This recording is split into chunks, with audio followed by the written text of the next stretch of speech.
The night Evelyn Sinclair's billion-dollar empire nearly crumbled. It wasn't a rival CEO or Wall Street shark who saved her.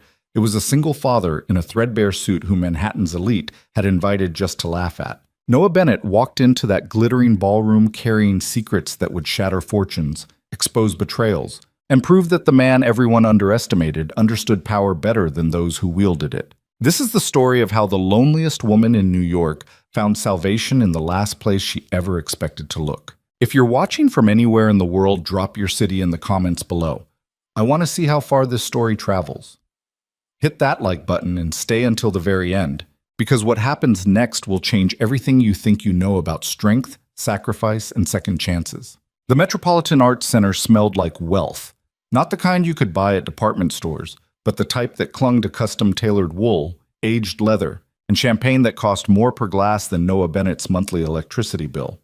He stood just inside the grand entrance, his worn suit jacket pulled tight across shoulders that hadn't quite fit the fabric in years, watching Manhattan's elite glide past him like schools of exotic fish who'd spotted something that didn't belong in their carefully maintained tank. "Ticket, sir?" The young woman at the registration desk smiled professionally, but her eyes had already cataloged everything about him. The scuffed shoes he'd polished 3 times that morning, the tie that was perfectly knotted but clearly bought off a clearance rack, the way he carried himself with the quiet tension of someone who knew he was being evaluated and found lacking. Noah handed her the embossed invitation. She scanned it, frowned slightly, scanned it again. "Mr. Bennett?" She looked up with genuine surprise. "The architect who designed the Veterans Recovery Center in Queens?" "I helped design it," Noah corrected quietly. 5 years ago. Before... He stopped himself. She didn't need his history. Nobody here did. She processed his entry, and he moved deeper into the ballroom, feeling the weight of curious stares following him like spotlights. Crystal chandeliers threw prismatic light across marble floors so polished they looked wet.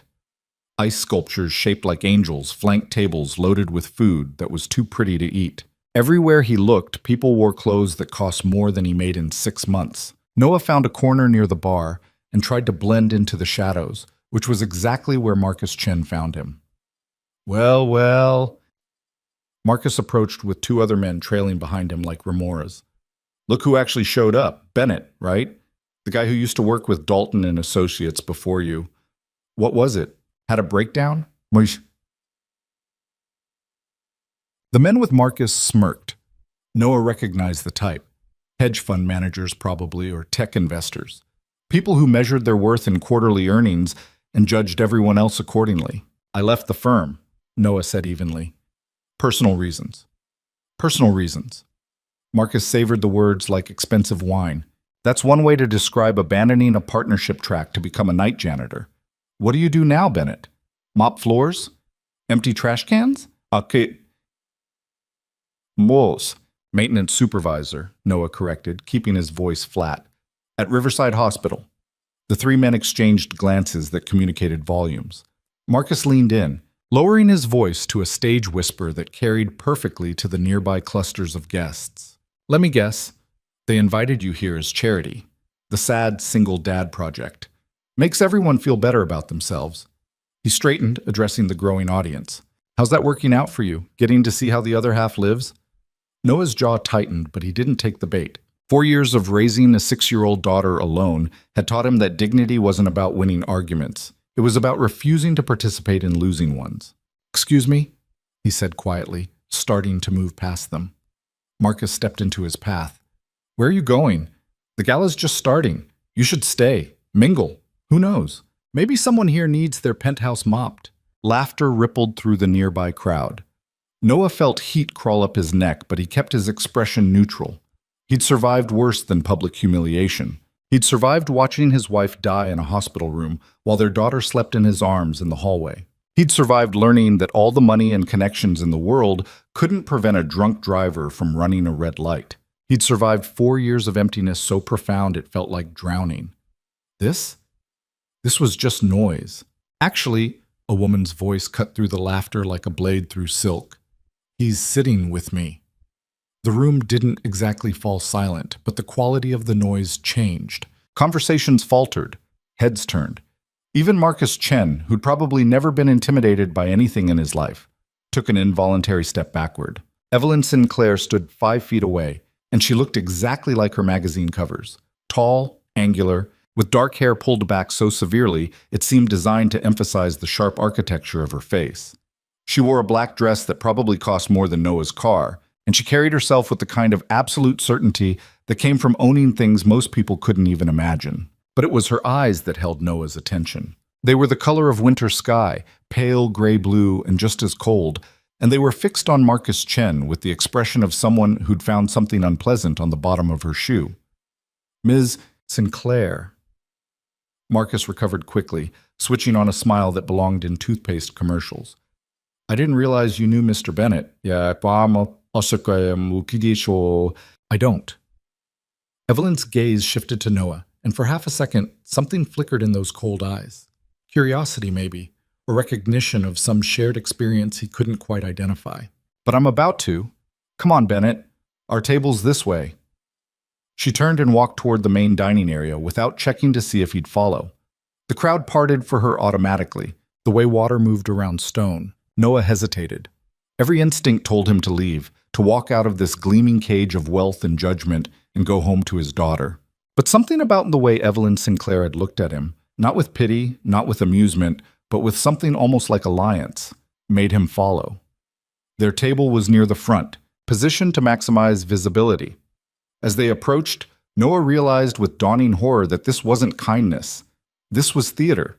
"You put me here as a joke," he said quietly, stopping before they reached the chairs. Evelyn glanced back at him.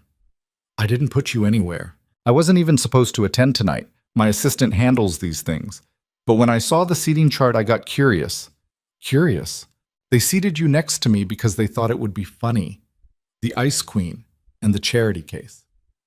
Her lips curved in something that wasn't quite a smile. "They're expecting me to eviscerate you. Entertainment for the appetizer course." Noah studied her face, looking for cruelty and finding only a kind of weary calculation. "And are you going to eviscerate me?" "I haven't decided yet." She pulled out her own chair and sat down with fluid grace. "That depends on whether you're interesting enough to make the evening bearable." He should leave.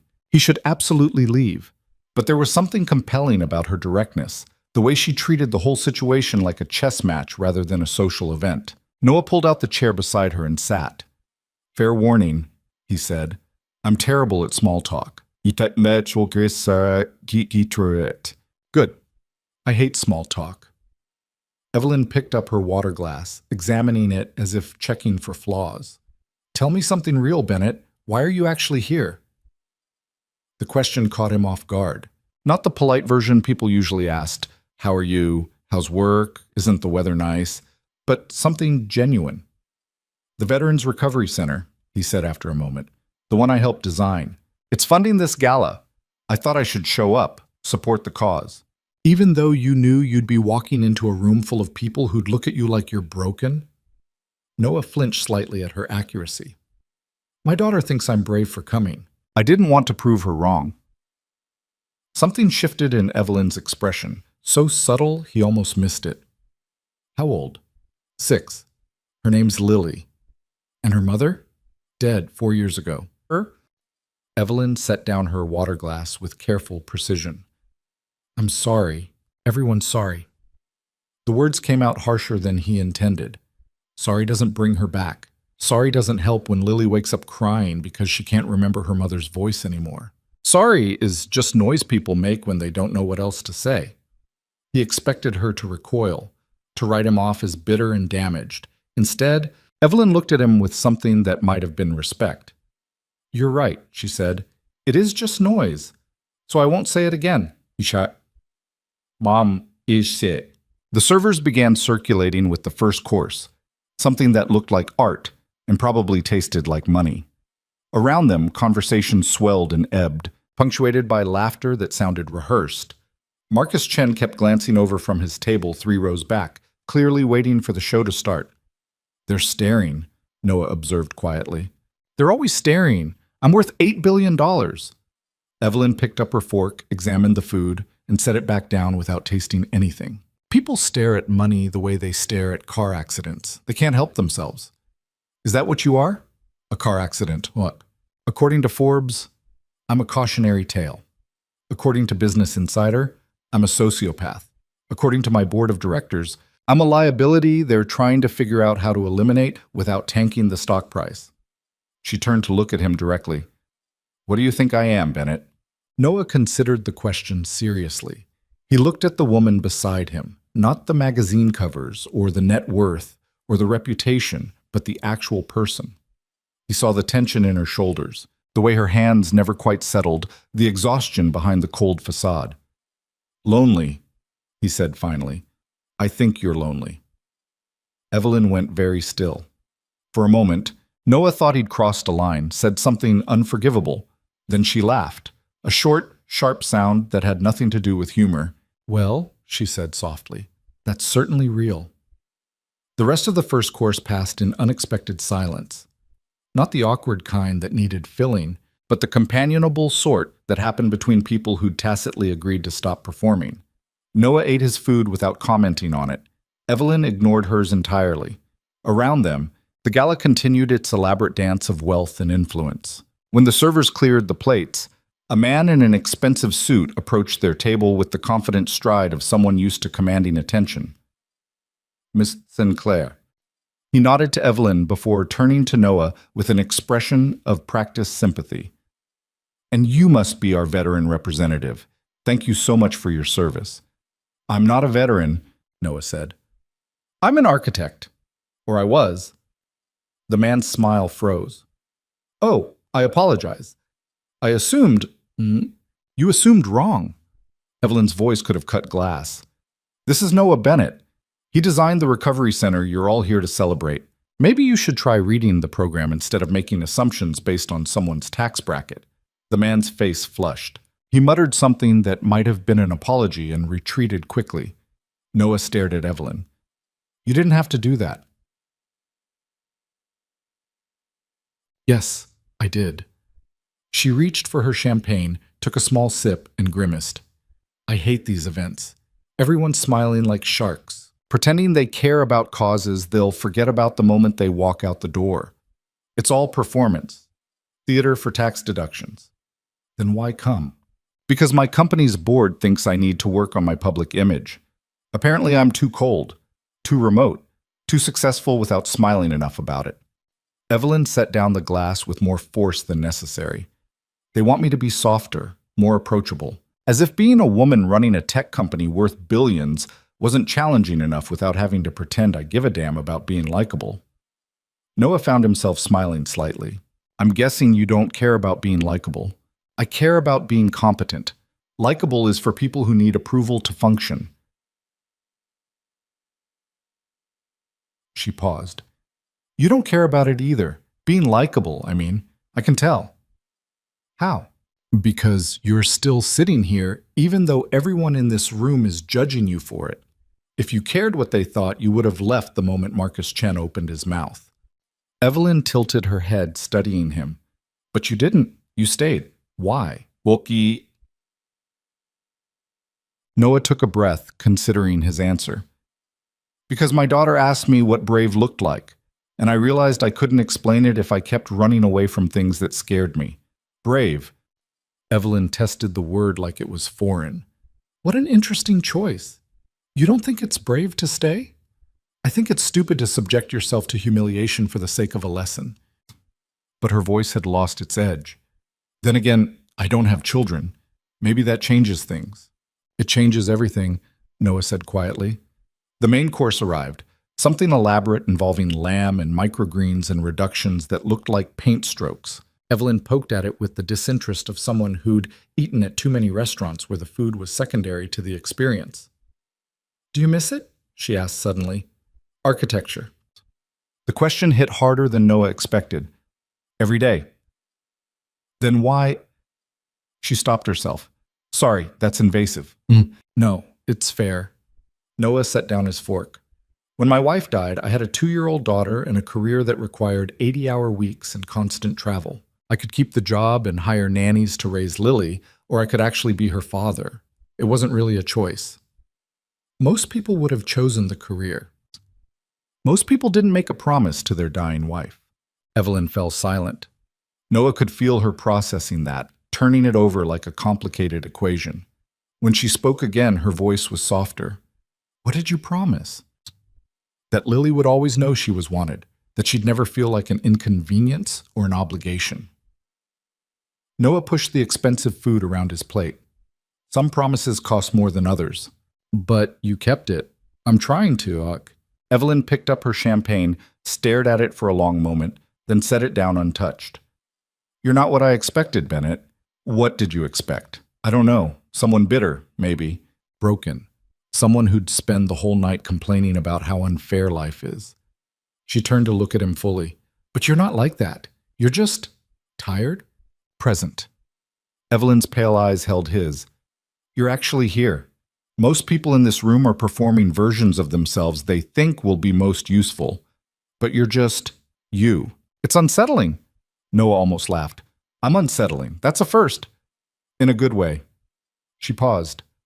Mostly. The speeches started after the main course. A parade of donors and organizers and minor celebrities talking about sacrifice and service and supporting those who served. Noah tried to pay attention, but the words blurred together into meaningless noise. Beside him, Evelyn sat perfectly still, her expression locked into polite interest that didn't reach her eyes. Halfway through the fourth speech, she leaned toward him slightly. I need air, she murmured. Come with me. It wasn't a request. She stood with fluid grace and walked toward the side exit, not checking to see if he'd follow. Noah hesitated for exactly 2 seconds before pushing back his chair. The hallway outside the ballroom was blessedly quiet and significantly cooler. Evelyn walked to the far end where tall windows overlooked the city, her heels clicking against marble with metronomic precision. She stopped in front of the glass, arms crossed, staring out at Manhattan's glittering sprawl. Noah stopped a few feet behind her. You okay? I'm fine, I'm always fine. But her voice carried the brittle edge of someone holding themselves together through force of will alone. Do you know what they call me in the business press? The Ice Queen of Manhattan? Like I'm some Disney villain instead of a CEO who built a company from nothing.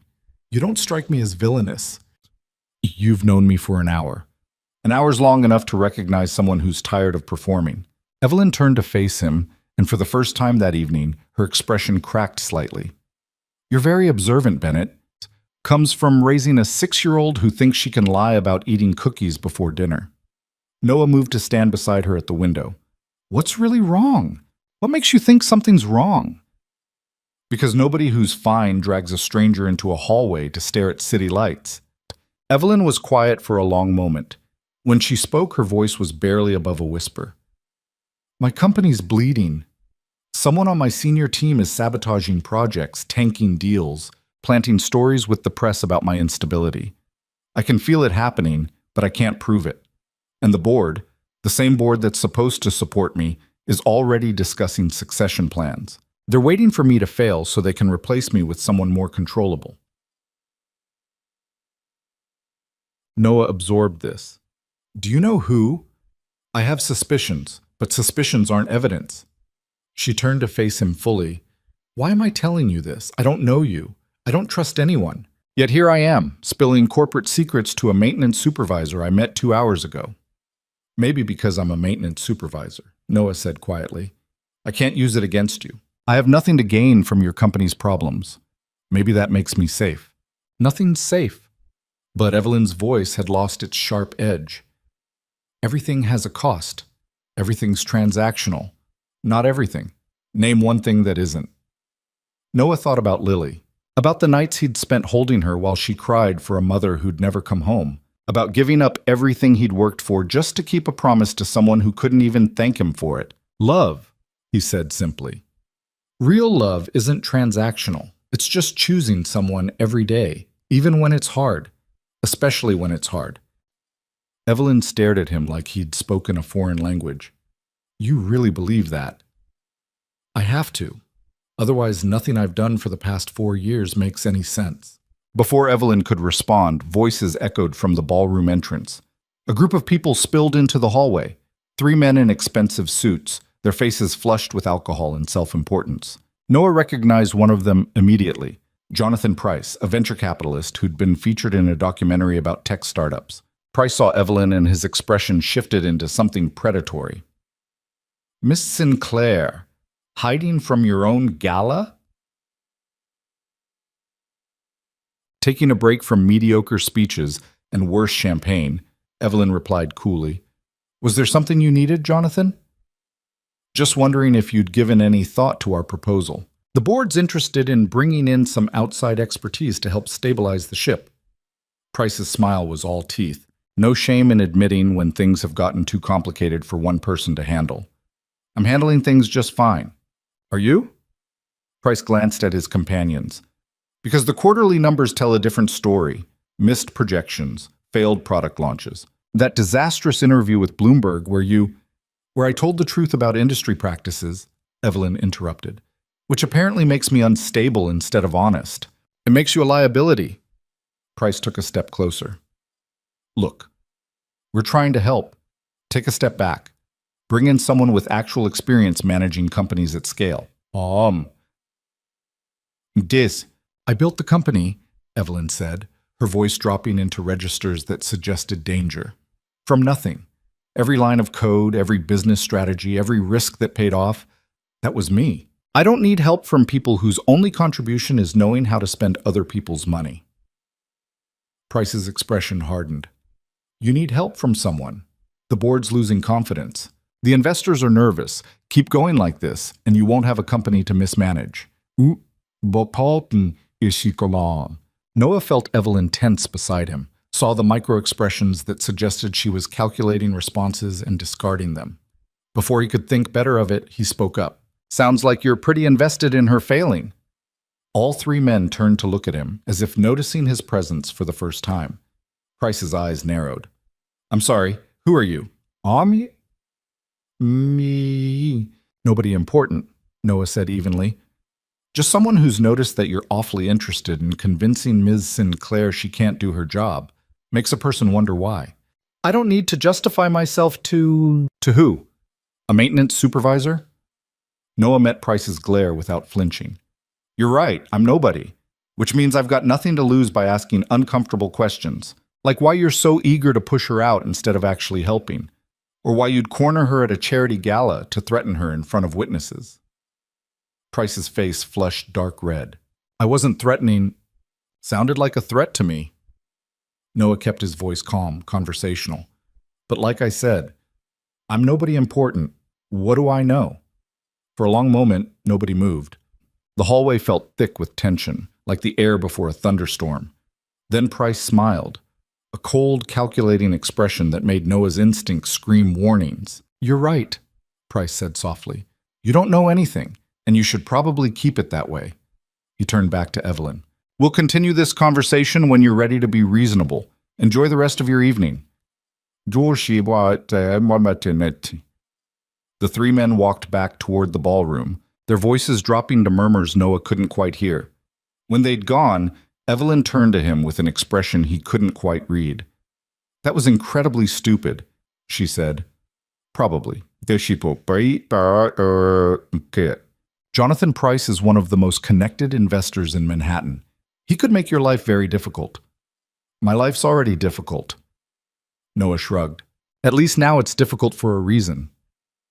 Evelyn stared at him for a long moment, then surprised him by laughing, a real laugh this time, not the bitter sound from earlier. You're either very brave or very foolish, Bennett. I haven't decided which. Can I be both? Apparently. She sobered, her expression turning serious. Why did you do that? Defend me? Because he was bullying you. And I'm tired of watching people with power abuse it. Noble, stupid, but noble. Evelyn's pale eyes searched his face. You realize you just made an enemy of one of the most vindictive men in New York. I've survived worse. Have you? Noah thought about the hospital room, the beeping machines, the moment he'd realized Sarah wasn't going to wake up. Yeah, I have. Something in his voice must have convinced her, because Evelyn's expression softened fractionally. We should go back. People will talk. They're already talking. True, but she didn't move. Bennett, can I ask you something? Sure. Earlier, when you said real love isn't transactional, did you mean romantic love or something else? Noah considered the question. All love, I think. Romantic, parental, friendship. The real versions aren't about keeping score or expecting returns. They're just about showing up, being there, choosing someone even when it's inconvenient. That sounds exhausting. It is. Then why do it? Because the alternative is being alone. Noah looked out at the city lights. And I've been alone. It's worse than being exhausted. Du Orst bombs. Evelyn was quiet for a moment. When she spoke again, her voice carried a vulnerability he hadn't heard before. I don't think I know how to do that, the not keeping score part. Everything in my life is transactional. Business, relationships, even family. It's all contracts and negotiations and strategic positioning. Sounds lonely. It's practical. It can be both. Evelyn turned to face the window, her reflection ghostly in the glass. My parents taught me that everything has a price. Love, loyalty, trust, they're all just currencies to be traded. The only thing that matters is winning. Did you win? I built an $8 billion company before I turned 30. I have more money than I could spend in 10 lifetimes. I'm one of the most powerful women in tech. She paused. So why does it feel like I've lost something I can't even name? Noah didn't have an answer for that. Instead, he stood beside her in silence. Two strangers united by the specific loneliness that came from sacrificing everything for goals that turned out to be insufficient. After a while, Evelyn straightened her shoulders, and the vulnerability disappeared behind her familiar cold facade. We should really go back. The auction starts soon, and I'm expected to bid obscene amounts on things I don't want. Sounds fun. It's torture. But she was almost smiling. Come on, Bennett, let's give them something to talk about. They walked back to the ballroom together, and Noah couldn't shake the feeling that something had shifted between them, some unspoken understanding that neither of them quite knew how to articulate. The room fell subtly quieter when they entered, conversations pausing mid-sentence as heads turned to watch. Marcus Chen caught Noah's eye from across the room and raised his glass in a mocking toast. Jonathan Price stood with a cluster of men near the bar, and the look he gave Noah suggested their earlier confrontation wouldn't be forgotten. But Noah found he didn't care. He'd spent 4 years being invisible, being dismissed, being treated like someone whose best days were behind him. If defending a stranger from bullies made him visible again, even if that visibility came with consequences, at least it meant he was still capable of standing for something. They reached their table just as the auction began. A polished host took the stage, introducing luxury vacation packages and exclusive experiences with the kind of enthusiasm usually reserved for revealing lottery winners. Around them, paddles rose and fell as Manhattan's elite competed over things they didn't need with money that wouldn't be missed. Evelyn sat perfectly still through the first 3 items, not even pretending to pay attention. Then something shifted. The host introduced a piece described as a week-long architectural consultation with the award-winning firm Dalton and Associates, including access to their archives and mentorship program. Noah felt his chest tighten. He knew that package. He'd helped design it back when he'd been on track to make partner. Back when his future had seemed limitless instead of constrained by grief and responsibility. The bidding started at $10,000. Within seconds, it hit 50, then 75. Noah watched the numbers climb with detached fascination, seeing the monetary value of a life he'd walked away from. 100,000, Marcus Chen called out, his voice carrying across the room. 125, someone countered. 150. The host beamed. We have $150,000 from Mr. Chen. Do I hear? 500,000, Evelyn said clearly. The room went silent. Even the host faltered, looking uncertain. I'm sorry, Ms. Sinclair, did you say $500,000? Evelyn's voice was perfectly calm.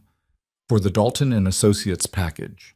Marcus Chen's face cycled through surprise, calculation, and anger in rapid succession. He opened his mouth to counterbid, then seemed to think better of it. The host waited, giving him a chance. Going once? Going twice? Sold!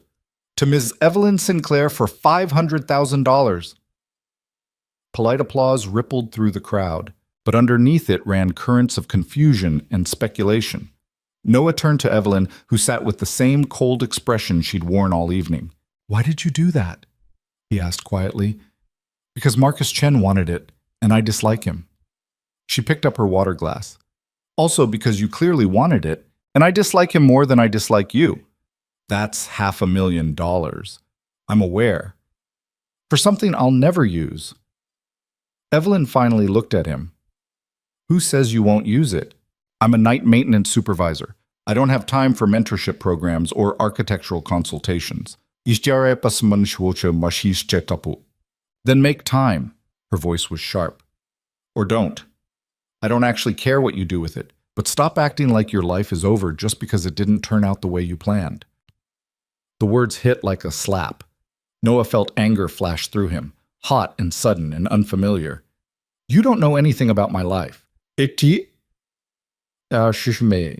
I know you gave up something you loved because you thought you had to.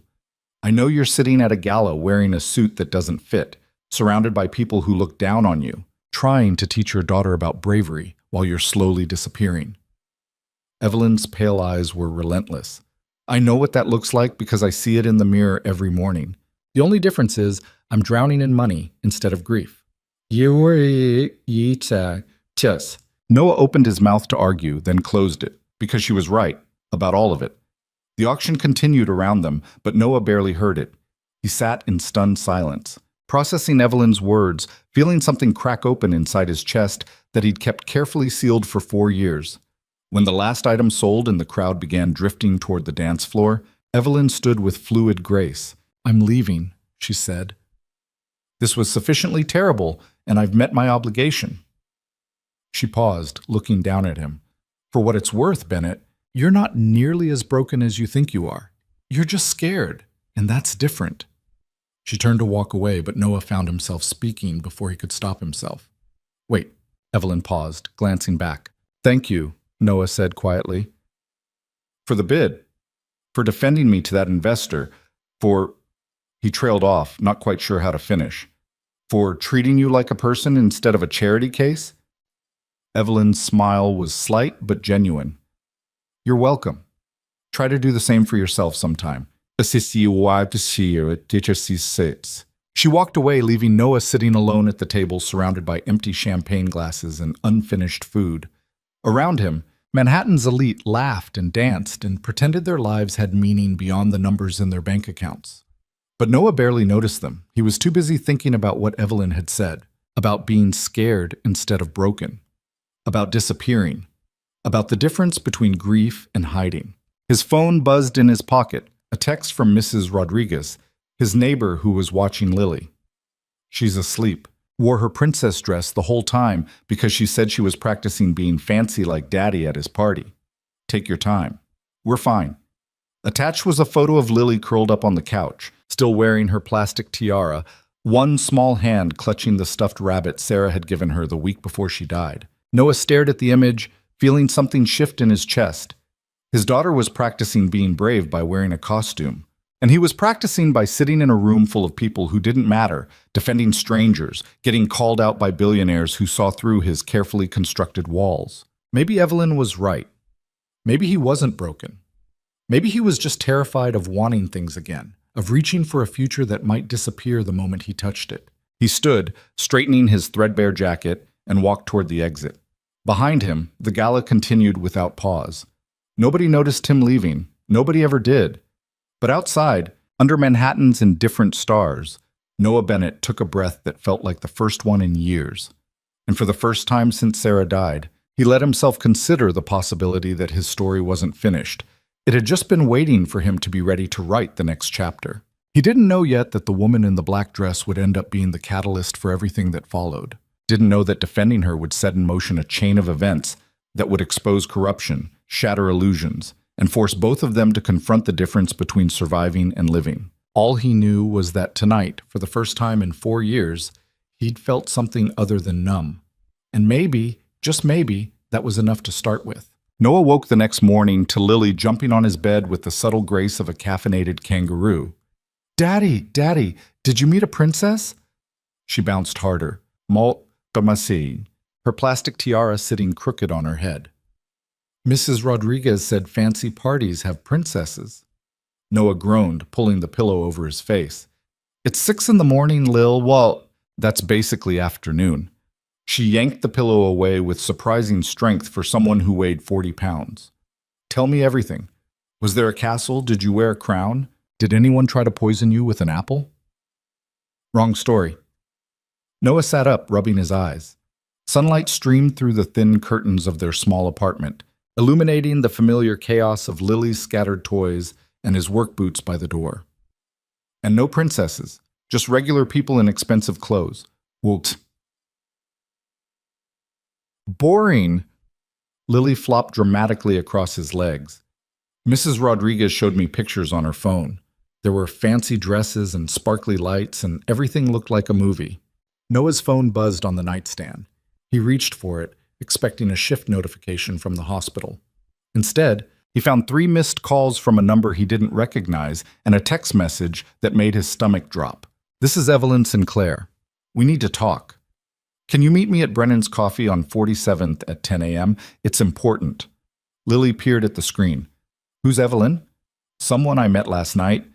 Noah stared at the message, trying to understand why a billionaire CEO would be texting him at 6 in the morning. She's complicated. Is she nice? Noah thought about Evelyn's cold eyes and sharp tongue, the way she'd defended him without being asked, how she'd spent $500,000 just to prove a point. I don't know yet. You should find out. Lily rolled off the bed and grabbed her stuffed rabbit. Maybe she needs a friend. Everyone needs friends. The simplicity of 6-year-old logic hit harder than it should have. Noah typed out a response before he could overthink it. I'll be there. 3 hours later, Noah stood outside Brennan's Coffee, feeling absurdly underdressed in his jeans and flannel shirt. Through the window, he could see Evelyn sitting in a corner booth, her dark hair pulled back, her attention fixed on a laptop screen. She wore a gray sweater that probably cost more than his monthly rent, but something about her posture suggested she'd been there a while. The bell chimed when he entered. Evelyn glanced up, and for half a second her expression shifted into something that might have been relief before settling back into neutral. You came. She closed the laptop. I wasn't sure you would. You said it was important. Noah slid into the booth across from her. What's wrong? Evelyn studied him for a moment, as if weighing how much to say. Yesterday, after the gala, I went back to my office. I couldn't sleep, so I started going through some files, contracts, communications, project reports. And I found something. She pulled out a tablet, swiped through several screens, and turned it toward him.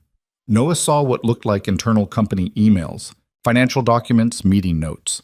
Nothing that made immediate sense to him. I don't understand.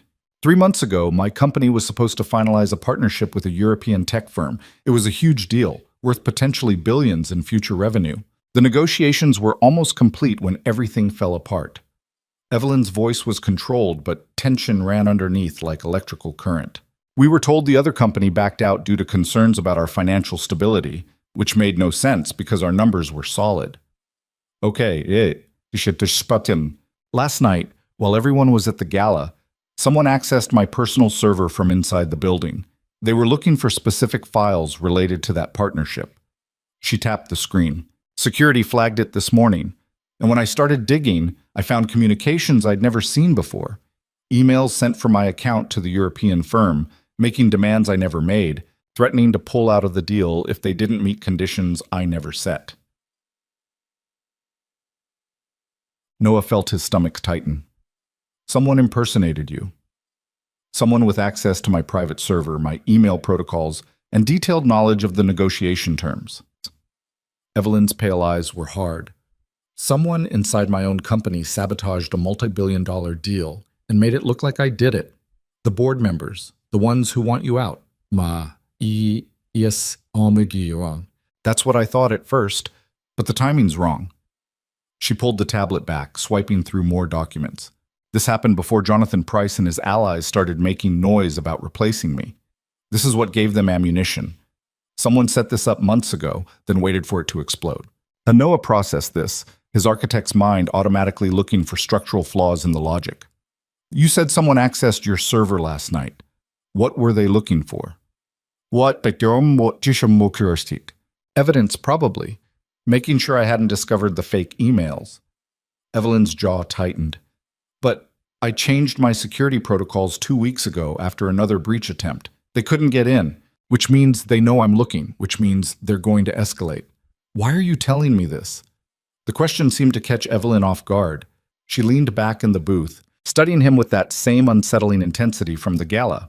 Because last night you defended me in front of Jonathan Price, and Price is connected to everyone who matters in Manhattan finance, which means within 24 hours, everyone in my professional circle is going to know you exist and that you're— She paused, searching for the right word. Associated with me. I'm not associated with you. We met at a gala. That's not how they'll see it. You challenged Price publicly. You sat beside me all night. I bought you a $500,000 consultation package. Evelyn's voice was flat. In their world, that means you're either working for me or involved with me. Either way, you're a target now. Noah felt cold wash through him. A target for what? Leverage, information, pressure. Evelyn met his eyes directly. These people don't fight fair, Bennett. If they think you matter to me, even if you don't, they'll use you. And if they can't use you, they'll destroy you just to send me a message. That's insane. That's business at this level. She pulled out her phone, scrolled through something, and showed him the screen. It was a news article from a business blog, posted 2 hours ago. Ice Queen's Mystery. Man, Evelyn Sinclair. Spotted getting cozy with unknown companion at charity gala.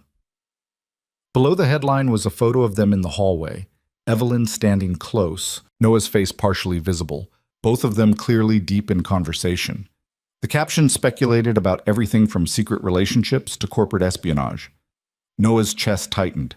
Lily can't see this. Who's Lily? My daughter. She's 6. She doesn't understand this kind of attention. He looked up at Evelyn.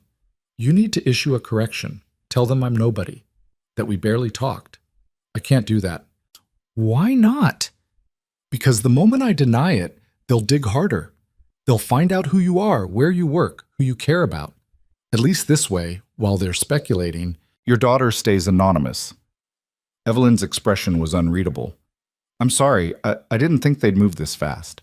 Noah stood, anger and fear mixing into something that made his hands shake.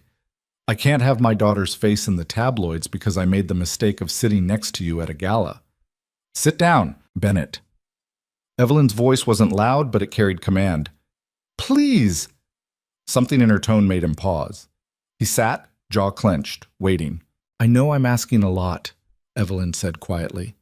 I know this isn't fair, but I need help, and I think you might be the only person in New York who can give it to me. I'm a maintenance supervisor. What could I possibly— You're an architect, or you were. She leaned forward. At the gala, while everyone was watching the speeches, I was watching Jonathan Price and his associates. They gathered in a corner near the bar, and I couldn't hear what they were saying. But you were closer. Did you hear anything? Noah thought back, trying to remember. Noah thought. The hallway confrontation had overshadowed most of the evening, but before that, they were talking about timelines, he said slowly. One of them said something about moving up the schedule, that they couldn't wait until the quarterly review because she— I assume they meant you— was getting too suspicious. Evelyn went very still. What else? Oh, yep, DSO. Something about paperwork being finalized. Someone named Richards confirming the transfers. Noah frowned, pulling the memory into focus. And Price said they needed to keep you distracted for another 2 weeks. That's all I caught before they moved away. Richards. Evelyn's voice was sharp. David Richards is my CFO. He's been with the company for 8 years. I trusted him. You think he's involved? I think 2 weeks from now is our board meeting where they vote on whether to keep me as CEO or replace me with an interim executive. She pulled up a calendar on her tablet. And if Richards is moving money around before that vote, it means they're not just trying to push me out. They're planning to gut the company the moment I'm gone. Noah watched her work through the implications, her expression cycling through calculation and controlled fury. What do you need from me? I need someone they won't see coming. Someone who can move through spaces without being noticed. Someone who understands structures and systems. Evelyn looked at him directly. You spent years designing buildings, Bennett. You know how to find weaknesses in foundations. I need you to help me find the weaknesses in mine. I don't know anything about corporate espionage. Neither do I. But I know people, and I know you're smart enough to see patterns others miss. She paused. The gala last night, you noticed things, the way Price positioned himself, the way people interacted. You read the room better than half my executives who've spent their whole lives in boardrooms. That's just paying attention. Exactly. That's what I need. Someone who pays attention without an agenda. Evelyn's voice softened slightly. I'm offering you a job, Bennett. Temporary consultant. You help me figure out who's sabotaging my company, and in return, I make sure your daughter stays out of any media coverage, and you get access to that Dalton and Associates mentorship program I bought, plus actual compensation for your time. Noah should have said no. Should have walked away from this mess of billionaire problems and corporate warfare that had nothing to do with his life. But something Evelyn had said the night before kept echoing in his head. Stop acting like your life is over just because it didn't turn out the way you planned. How much time are we talking about? 2 weeks, until the board meeting. After that, either I'm still CEO and can handle this myself, or I'm out and it won't matter anymore. Boss, I have a job, a daughter, responsibilities. I know. Evelyn pulled out a checkbook, an actual physical checkbook, like something from a different era. What do you make in a year at the hospital? Noah told her, and she wrote a number on the check that made his breath catch. It was more than he'd make in 3 years. That's for 2 weeks of work, she said, sliding it across the table. Plus, I'll cover childcare costs, transportation, whatever you need. Your daughter will never know you're doing anything except going to a different job for a while. Noah stared at the check. With that money, he could fix the leak in Lily's bedroom ceiling that the landlord kept ignoring. Could replace the car that barely started most mornings. Could set aside something for her future instead of living paycheck to paycheck. Why me? He asked quietly. You could hire actual investigators, security professionals, people who know what they're doing. Because they can be bought. Everyone has a price, and everyone in my world knows it. Evelyn's pale eyes held his. But you've already proven you can't be bought. You gave up a partnership track to keep a promise to someone who couldn't even thank you for it. You defended a stranger at a gala for no benefit to yourself. You're either the most naive person I've ever met, or the only honest one. Either way, I need that. The coffee shop door chimed. A young couple entered, laughing about something on their phones. Normal people living normal lives, unaware of the kind of chess game being played in the corner booth. Noah thought about Lily asking if he'd met a princess, about her practicing bravery in a plastic tiara, about the promise he'd made to Sarah that their daughter would grow up knowing she was wanted, protected, safe. This wasn't safe. Nothing about this was safe. If I do this, he said carefully, my daughter comes first. Any hint that she's in danger, any media attention that gets too close, and I'm out. No negotiation. Agreed. And I don't lie to her.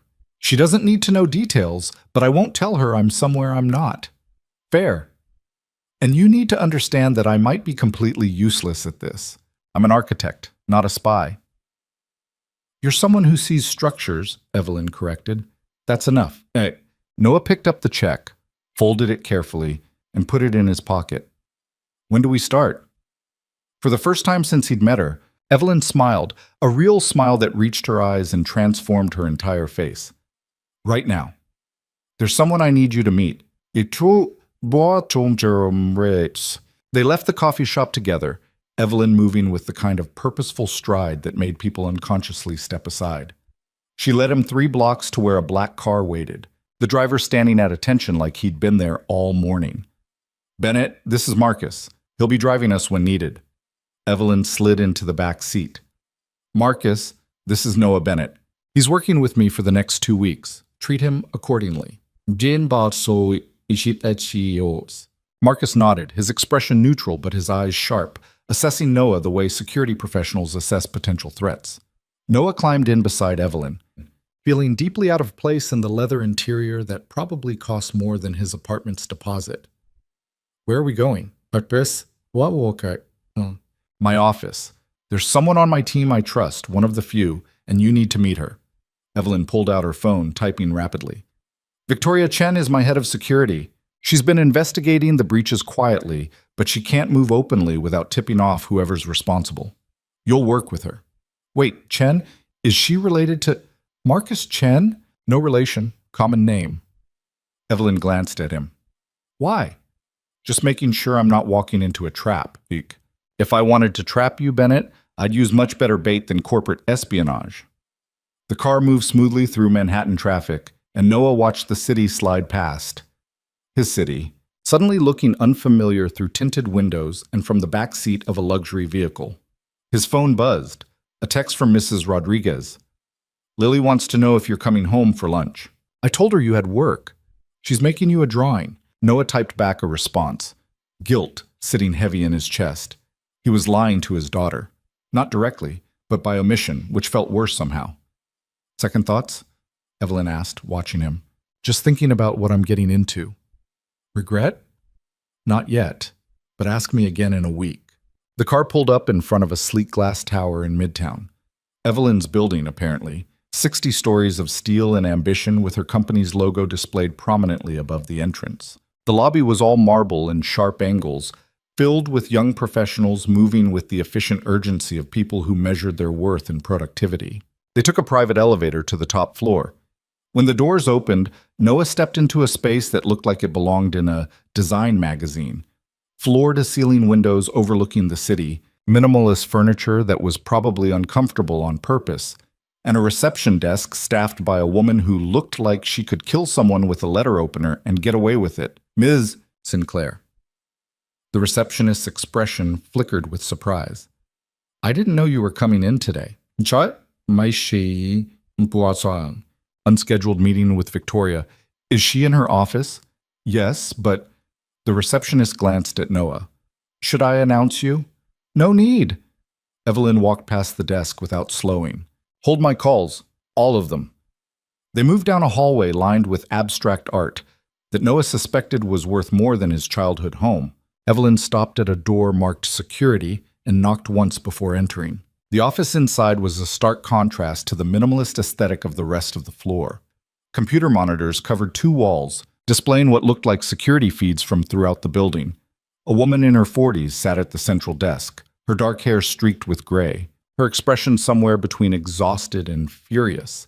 She looked up when they entered, and her eyes widened slightly. Evelyn, I didn't expect She noticed Noah. Who's this? This is Noah Bennett. He's going to help us. Evelyn closed the door behind them. Bennett, this is Victoria Chen. She's been with me since the company started, and she's one of 3 people in this building I'd trust with my life. Victoria stood, extending a hand to Noah. Her grip was firm, her eyes sharp and assessing. Help us with what exactly? Finding out who's trying to destroy the company before they succeed. Evelyn pulled up a chair. I assume you saw the access attempt last night. Saw it and traced it. Want to guess where it originated?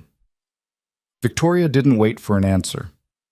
David Richards' office computer, logged in at 11:43 p.m., right when the gala speeches were wrapping up. Evelyn's expression went cold. Richards was at the gala. I saw him. Exactly. Which means either he left early and came back here, or someone else used his credentials. Victoria pulled up a screen showing security footage. But here's where it gets interesting. Building security shows Richards left the gala at 11:15, alone. He didn't come back here. Cameras show the executive floor was empty all night. Someone used his login remotely, Noah said, following the logic. Victoria looked at him with new interest. Smart. Yeah, that's what I'm thinking, which means whoever did this has access to executive credentials and knows how to cover their digital tracks. How many people have that capability? Evelyn asked. In this building, maybe 6. Outside the building? Victoria shrugged. Anyone Richards gave his credentials to, either intentionally or through social engineering. Could be dozens. Noah moved closer to the monitors, studying the security feeds. Can you show me footage from the hallway outside Richards' office? The whole evening. Victoria tapped a few keys. and the screens shifted. Noah watched the time-stamped footage, seeing the gradual emptying of the executive floor as people left for the gala. Then nothing, just empty hallways and dark offices. There. He pointed at the screen. 11:38. That door moved. Victoria rewound and enhanced. Sure enough, a door 3 offices down from Richard's showed the barest shift, as if catching a draft. Conference room B, Victoria said. It's supposed to be locked after hours. Is there a camera inside? No, privacy protocols for executive meetings. She pulled up more footage, tracking the hallway. But if someone was in there, they would have had to enter and exit at some point. They watched hours of footage at accelerated speed. Nothing. No one entered or left conference room B the entire night. Unless they were already inside, Noah said quietly. Before the security sweep, they could have hidden there all day waiting for everyone to leave. Evelyn and Victoria exchanged glances.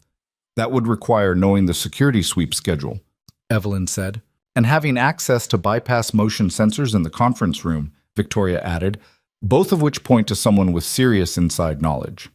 Noah studied the screens, his architect's eye catching something the others missed.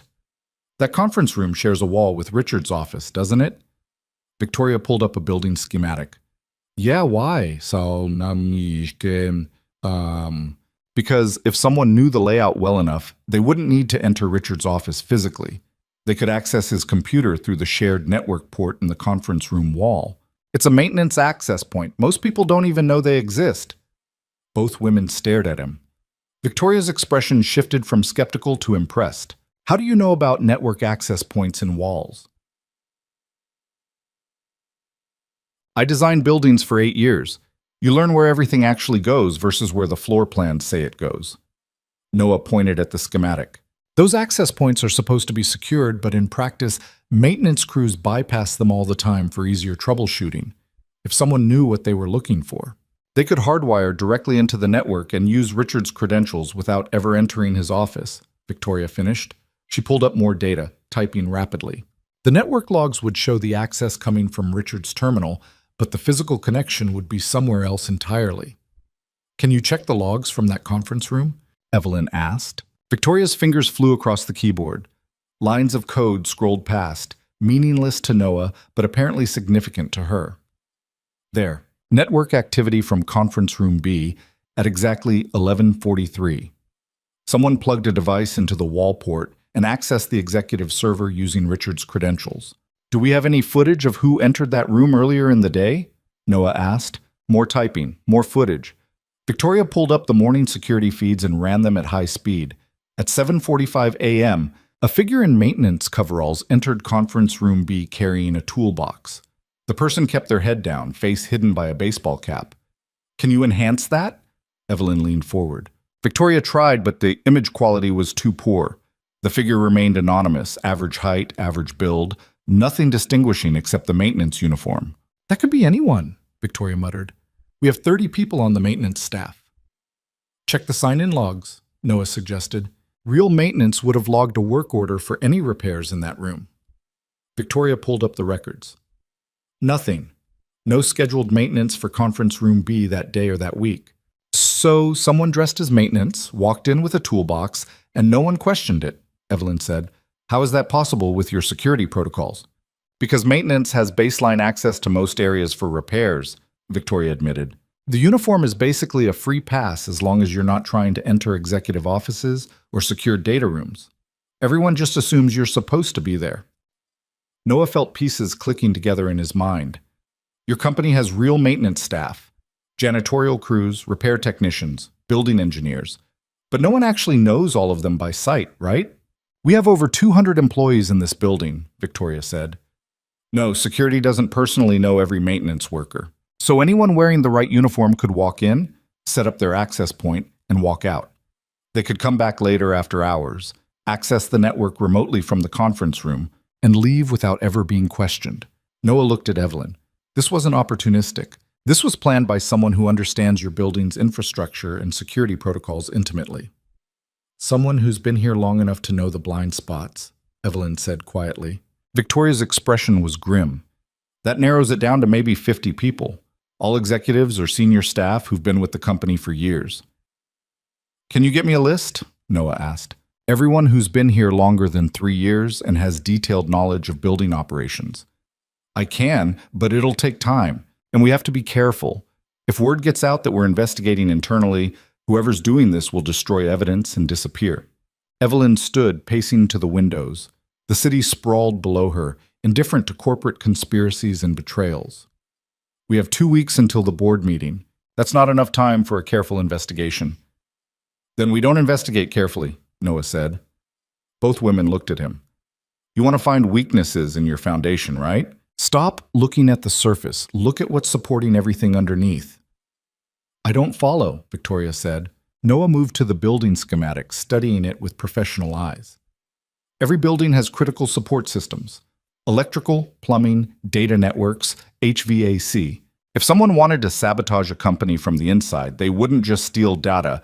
They'd position themselves to control the infrastructure that keeps everything running. You think someone's embedded in our facilities management? Evelyn said slowly. I think if I wanted to destroy a company and make it look like executive incompetence, I'd make sure I controlled the very systems that could expose me. Who manages your network infrastructure?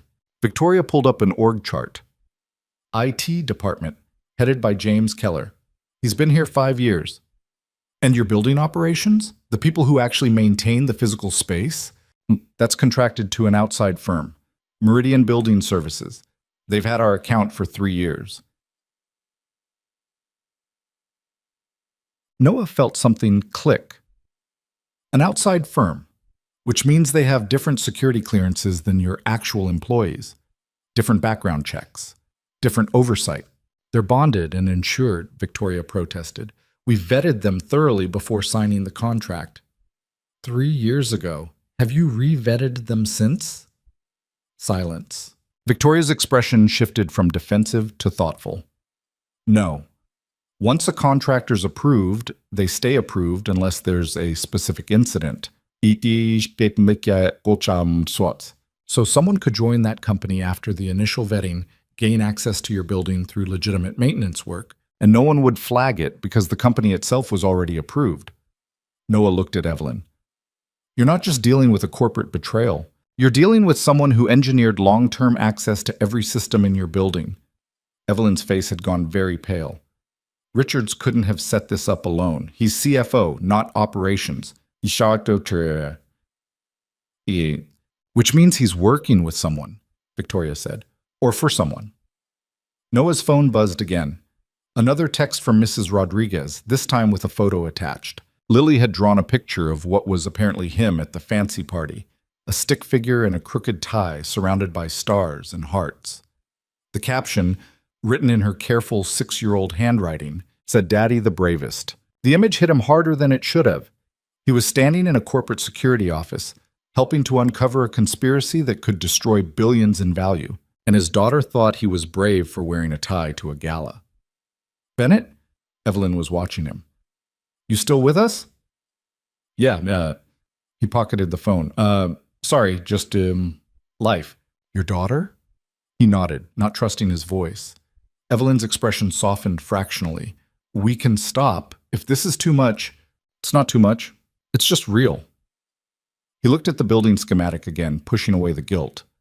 You said Meridian Building Services has had your contract for 3 years. Who negotiated that contract? Victoria checked the records. David Richards' department. He was VP of operations back then before moving to CFO. And he's connected to Jonathan Price, Noah added. Price, who's pushing for your removal. Price, who was talking about timelines and transfers at the gala. Evelyn moved to stand beside him, studying the schematic.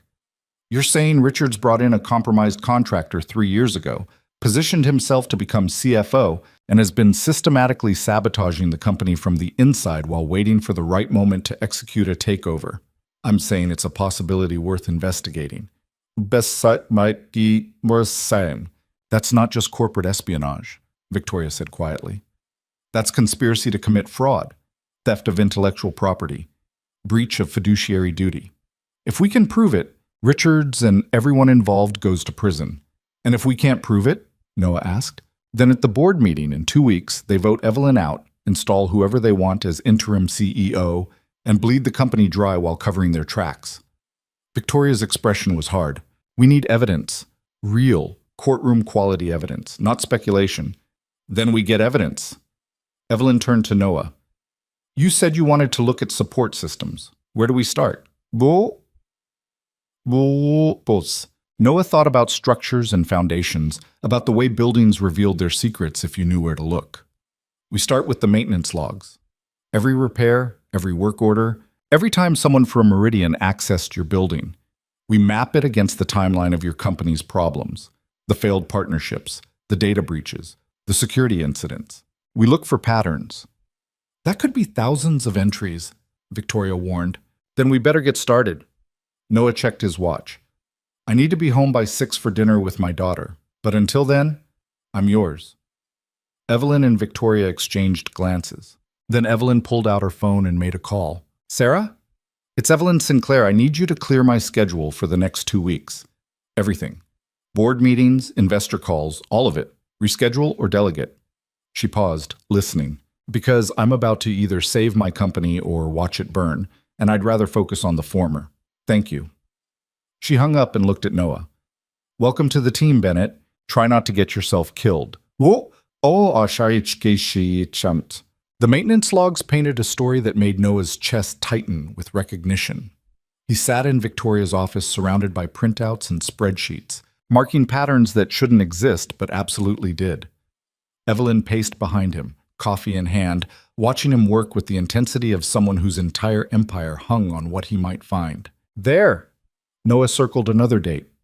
March 15th, 3 years ago. Meridian logged emergency HVAC repairs on the executive floor. Same day your European partnership talks were scheduled to begin. Victoria pulled up the corresponding security footage.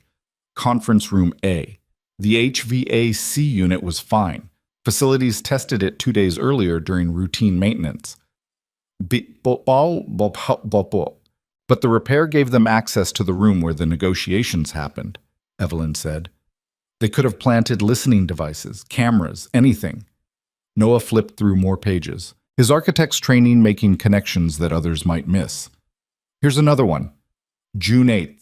Elevator maintenance in the executive bank. That's the day before your quarterly investor meeting where the stock dropped 12% recas. The elevator lost power mid-meeting, Evelyn remembered. We had to evacuate to the stairs.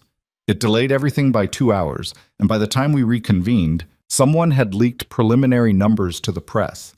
Numbers that were wrong, but damaging enough to spook investors. Not a malfunction, Noah said. Sabotage disguised as maintenance. Victoria was typing furiously, cross-referencing dates. I'm seeing a pattern. Every major setback your company faced in the last 3 years correlates with a Meridian work order within 48 hours. It's too consistent to be coincidence. Who signed off on these work orders? Noah asked. Different people. Building managers, executive assistants, sometimes Richards himself. Victoria highlighted the entries.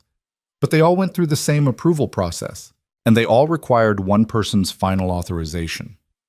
She turned her screen. The name at the bottom of every approval form was the same. Thomas Vance, Evelyn read. My director of facilities. How long has he worked here? Noah asked. Say in 6 years. He came highly recommended from a Boston tech firm. Evelyn set down her coffee with careful precision. I hired him myself. He seemed competent, unremarkable. Unremarkable people make the best conspirators, Victoria said. Nobody pays attention to them. Noah studied Vance's employee file on the screen. Mid-40s, married, 2 kids in private school. Salary of $120,000 a year. Good money. But not enough to afford the lifestyle suggested by his social media photos. A house in Westchester that cost at least $2 million. A boat. Private school tuition running $70,000 annually. He's living beyond his means, Noah observed. A lot of people do, Evelyn countered. That doesn't make him a criminal. No, but it makes him vulnerable. Someone needed money badly enough to betray you for 3 years, and Vance fits the profile. Noah looked at her directly. When was the last time you actually spoke to him? Not about work orders or maintenance schedules, but really talked? Evelyn's expression shifted to something that might have been embarrassment. I don't know. Maybe 2 years ago? He reports to Richards, not to me. Convenient. Richards brings in a compromised contractor, positions Vance to approve all their access, and nobody questions it because facilities management is boring. Noah stood, moving to the window. Below, the city continued its indifferent march toward evening.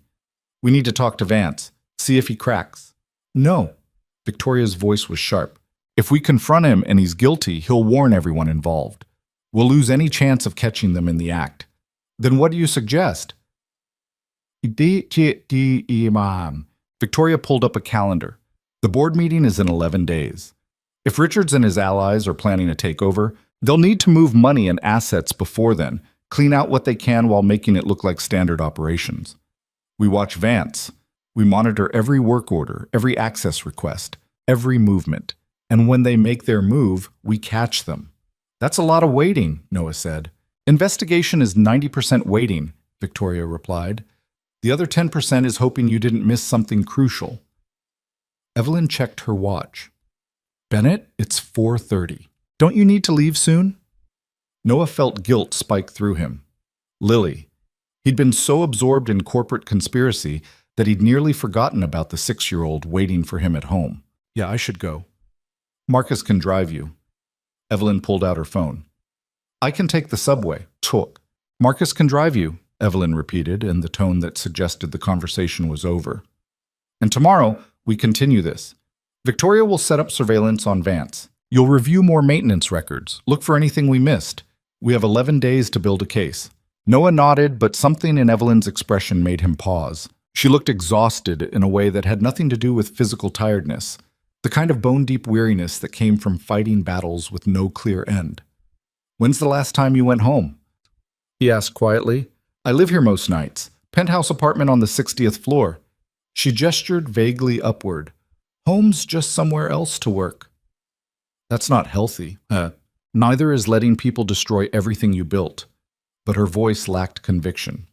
Go, Bennett. Your daughter's waiting. Some of us still have that to look forward to. The comment landed with unexpected weight. Noah wanted to say something comforting, something that acknowledged the loneliness bleeding through her words. But Victoria was watching, and the moment felt too fragile for witnesses. Tomorrow, then, he said instead. Marcus drove him back to his apartment in silence, the luxury car feeling increasingly absurd as they entered his neighborhood, a part of Queens where storefronts had bars on the windows and every third streetlight was broken. When they pulled up to his building, Marcus finally spoke. Ms. Sinclair doesn't trust easily. The fact that she's trusting you means something. Noah studied the driver's face in the rearview mirror.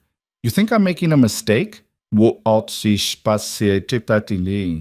think you're getting involved in something dangerous with people who play for keeps. But I also think Ms. Sinclair needs someone who isn't playing at all. Marcus met his eyes. Don't make her regret it. The warning was clear. Noah climbed out of the car and watched it glide away, feeling the weight of conflicting worlds pressing down on him. Then Lily's face appeared in their apartment window 3 floors up, and she waved frantically, and everything else momentarily stopped mattering. Mrs. Rodriguez met him at the door with her usual knowing smile. Long day at the new job? Something like that. Noah handed her payment for watching Lily. Noah handed her payment for adding extra because the guilt of lying felt like it required compensation. Thanks for staying late. That girl adores you, you know that, right? Mrs. Rodriguez gathered her things. She spent all day telling me about her brave daddy fighting dragons at fancy parties. Dragons. Right. Noah managed a smile. I'll try to remember my sword next time. After Mrs. Rodriguez left, Noah found Lily at the kitchen table surrounded by crayons and construction paper. She'd made what appeared to be a crown out of cardboard and aluminum foil, and she wore it with absolute seriousness. Daddy! She launched herself at him with the force of a small missile. He launched. You're home! Did you fight more bad guys today? No bad guys, just paperwork. Noah hugged her, breathing in the scent of crayon wax and strawberry shampoo. What's with the crown? Mrs. Rodriguez said if fancy parties have princesses, they probably have queens too, so I'm practicing. She adjusted the crown carefully. When I grow up, I'm going to be a queen who helps people, like the nice lady you met. Noah's chest tightened. What nice lady? What? Was? The one in the picture on Mrs. Rodriguez's phone. She showed me the article about the party. The lady next to you looked sad, so I decided she needs a friend. Lily returned to her artwork with the casual certainty of childhood. You should invite her for dinner. We have spaghetti. I don't think she eats spaghetti. Everyone eats spaghetti. That's silly. Lily selected a purple crayon with great deliberation. Is she nice? Noah thought about Evelyn's cold eyes and sharp tongue, the way she defended him without being asked. Her admission that everything in her life was transactional. She's complicated. That's okay. You're complicated too. Mrs. Rodriguez says so. Mrs. Rodriguez talks too much. She says that too. Lily looked up at him, her expression suddenly serious. Daddy, are you happy at your new job? The question caught him off guard. Why do you ask? Because you look different, less tired, even though you're still tired. She frowned, working through 6-year-old logic. Like, you're tired, but not sad tired, just regular tired. Noah crouched beside her chair, studying her face. When had his daughter become so perceptive? I think I'm figuring some things out about what I want to do, what I'm good at. You're good at lots of things. You make the best grilled cheese, and you always know when I'm lying about brushing my teeth. And you give really good hugs. Lily paused. And the sad lady thinks you're important. Otherwise, she wouldn't be in the picture looking at you like that. Like what? Like how you look at me when you think I'm sleeping, but I'm actually just pretending. The observation landed with uncomfortable accuracy. Noah pulled Lily into another hug, using the embrace to hide his expression. How about we make that spaghetti? They cooked together, Lily standing on a chair to help stir the sauce while narrating an elaborate story about a queen who lived in a tall tower and needed someone brave to teach her about normal things like making dinner and playing with kids. Noah listened with half his attention, the other half still tangled in maintenance logs and conspiracy timelines. His phone buzzed during dinner, a text from Evelyn. Victoria found something. Can you come back tomorrow at 8 a.m.? I know it's early. Noah typed a response, one-handed, while Lily twirled spaghetti onto her fork with more enthusiasm than accuracy. I'll be there. What did she find? The reply came immediately. Evidence that we were right about everything, and that it's worse than we thought. Lily was watching him. Is that the sad lady? What makes you think it's her? Because you got the same face you had at the party in the picture. Like you're worried but also excited. She pointed her fork at him. You should help her, Daddy. If she's sad and you can fix it, that's what brave people do. I'm not trying to fix her, Lil. I'm just helping with a problem. Same thing. Lily returned to her spaghetti with absolute certainty. Mrs. Rodriguez says helping people is how you fix yourself too. Noah stared at his daughter, wondering when exactly she'd become wiser than him. Mrs. Rodriguez is very smart. I know, that's why I listened to her. Lily grinned, sauce on her chin. You should too. That night, after Lily fell asleep clutching her stuffed rabbit and wearing her cardboard crown, Noah sat in the kitchen reviewing the copies of maintenance logs he'd brought home. The patterns were undeniable now that he knew what to look for. Every major setback, every failed initiative, every PR disaster, they all traced back to Meridian Building Services and Thomas Vance's authorization. But something nagged at him. The conspiracy was too clean, too perfectly coordinated. Richards couldn't have orchestrated this alone, and Vance was just a facilities director. He didn't have the connections or sophistication to pull off corporate espionage at this level. Someone else was involved, someone with serious resources and long-term planning capability. Noah's phone rang at 11:30. Evelyn's name on the screen. I didn't wake you, did I? She asked without preamble. No, I'm looking at the logs you sent. And I think we're still missing a piece. Richards and Vance couldn't do this alone. Someone's coordinating everything from outside the company. Noah hesitated. What did Victoria find? Evelyn was quiet for a moment. When she spoke, her voice carried an edge he hadn't heard before, something close to fear. Financial transfers, small amounts spread across dozens of accounts, all routing through shell companies. Someone's been systematically bleeding money from my company for 3 years. Victoria traced some of it back to a holding company in Delaware. Who owns the holding company? 고익이 스포익이 허에. That's the problem. It's buried under 6 layers of corporate structure. But Victoria managed to find one name attached to the original filing. She paused. Jonathan Price. Noah felt cold wash through him. The investor from the gala. The same. Price has been publicly pushing for my removal while privately stealing from the company he claims to want to save. And if he's involved, that means this isn't just about money. It's about taking over the entire operation. How much has he stolen? So far? About 40 million? Spread out enough that it looked like normal operational expenses. Cost overruns on projects. Failed investments. Marketing campaigns that went nowhere. All approved by Richards, all processed through vendors that trace back to Price's shell companies. Noah did the math in his head. That's enough to fund a hostile takeover, yes. He's using my own money to buy out board members and position himself to replace me. Evelyn's laugh was bitter. I have to admire the elegance of it. I've been funding my own destruction. Can we prove it? Victoria's working on it, but we need more than financial records. We need communications. Evidence that Price, Richards, and whoever else is involved actively conspired to defraud the company. She paused. Bennett, this is bigger than I thought. If we go public with this and can't prove it absolutely, Price will destroy me. He has enough connections to make sure I never work in tech again. Then we prove it absolutely. You sound confident. I sound like someone who's tired of watching powerful people abuse their power. Noah looked at the maintenance log spread across his kitchen table. Price made a mistake. He got arrogant. Arrogant people leave trails. You really believe that? Manshit. Mut bon. I designed buildings for 8 years. Every contractor who tried to cut corners or hide shoddy work always left evidence if you knew where to look. This is the same thing, just corporate instead of structural. He paused. Tomorrow, I want to visit Meridian Building Services, see their operation, talk to their people. That's dangerous. If they're involved, they won't know who I am.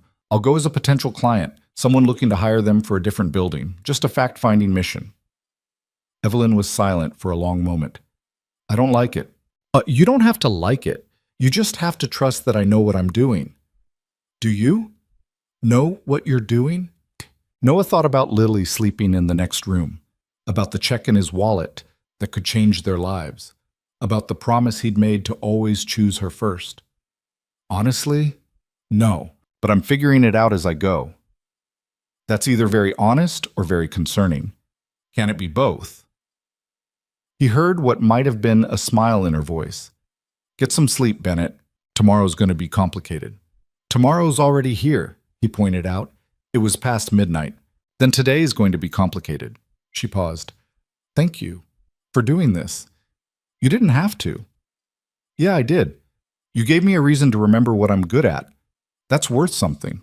After they hung up, Noah sat in the dark kitchen for a while, thinking about maintenance logs and shell companies and the way Evelyn's voice had softened when she thanked him. Thinking about Lily's observation that the sad lady needed a friend. Thinking about the difference between fixing people and just showing up when they needed someone to show up. He was definitely in over his head. But for the first time in 4 years, that felt like progress instead of drowning. The next morning, Noah dropped Lily at school and took the subway to Meridian Building Services headquarters in Long Island City. The office was tucked into a light industrial complex between a printing company and a furniture warehouse. The kind of place that looked legitimate enough to pass basic vetting, but anonymous enough to hide questionable practices. Inside, the reception area was aggressively generic. Motivational posters about teamwork and excellence, a fake plant that had dust on the leaves, a receptionist who looked bored enough to be genuinely disinterested in anyone's business. Help you? She asked without looking up from her phone. I'm here about potentially hiring your company. Building maintenance contract. Noah had rehearsed this on the subway. I manage properties in Manhattan. Heard good things about your work. That got her attention. She looked up, assessing him with the practiced eye of someone used to separating real clients from time wasters. Whatever she saw must have passed muster because she smiled professionally. Of course. Let me get someone from sales. She picked up the desk phone. Mr. Chen? Got a potential client at reception. Noah's stomach dropped. Chen. Marcus Chen from the gala? No, Victoria had said no relation, common name. But still, the coincidence felt wrong. A man in his 30s emerged from a back office, hand extended in greeting. Robert Chen, thanks for stopping by. Come on back and we can talk about your needs. Not Marcus. Different Chen. Noah shook his hand and followed him to a small conference room that smelled like stale coffee and air freshener. Robert pulled out a laptop and launched into a presentation about Meridian services. HVAC maintenance, electrical work, plumbing, janitorial services, emergency repairs. We currently service about 40 commercial properties in the tri-state area, Robert said, clicking through slides, including some major tech companies. We pride ourselves on discretion and reliability. Tech companies like Evelyn Sinclair's firm? Noah asked casually. Robert's expression flickered, just for a second, but Noah caught it. We don't discuss our clients by name. Confidentiality agreements. Of course. I just heard through the grapevine that you handle some high-profile accounts. Noah leaned back, trying to project casual interest. That's important to me. I need a company that can handle sensitive environments. We're very good at sensitive environments. Robert's smile was practiced. May I ask which properties you manage? What? Noah named 3 buildings he'd helped design years ago, gambling that Robert wouldn't verify immediately. Mixed commercial and residential. High-end tenants who expect premium service. And you heard about us how? Word of mouth. Someone mentioned you'd done excellent work handling a delicate situation with minimal disruption.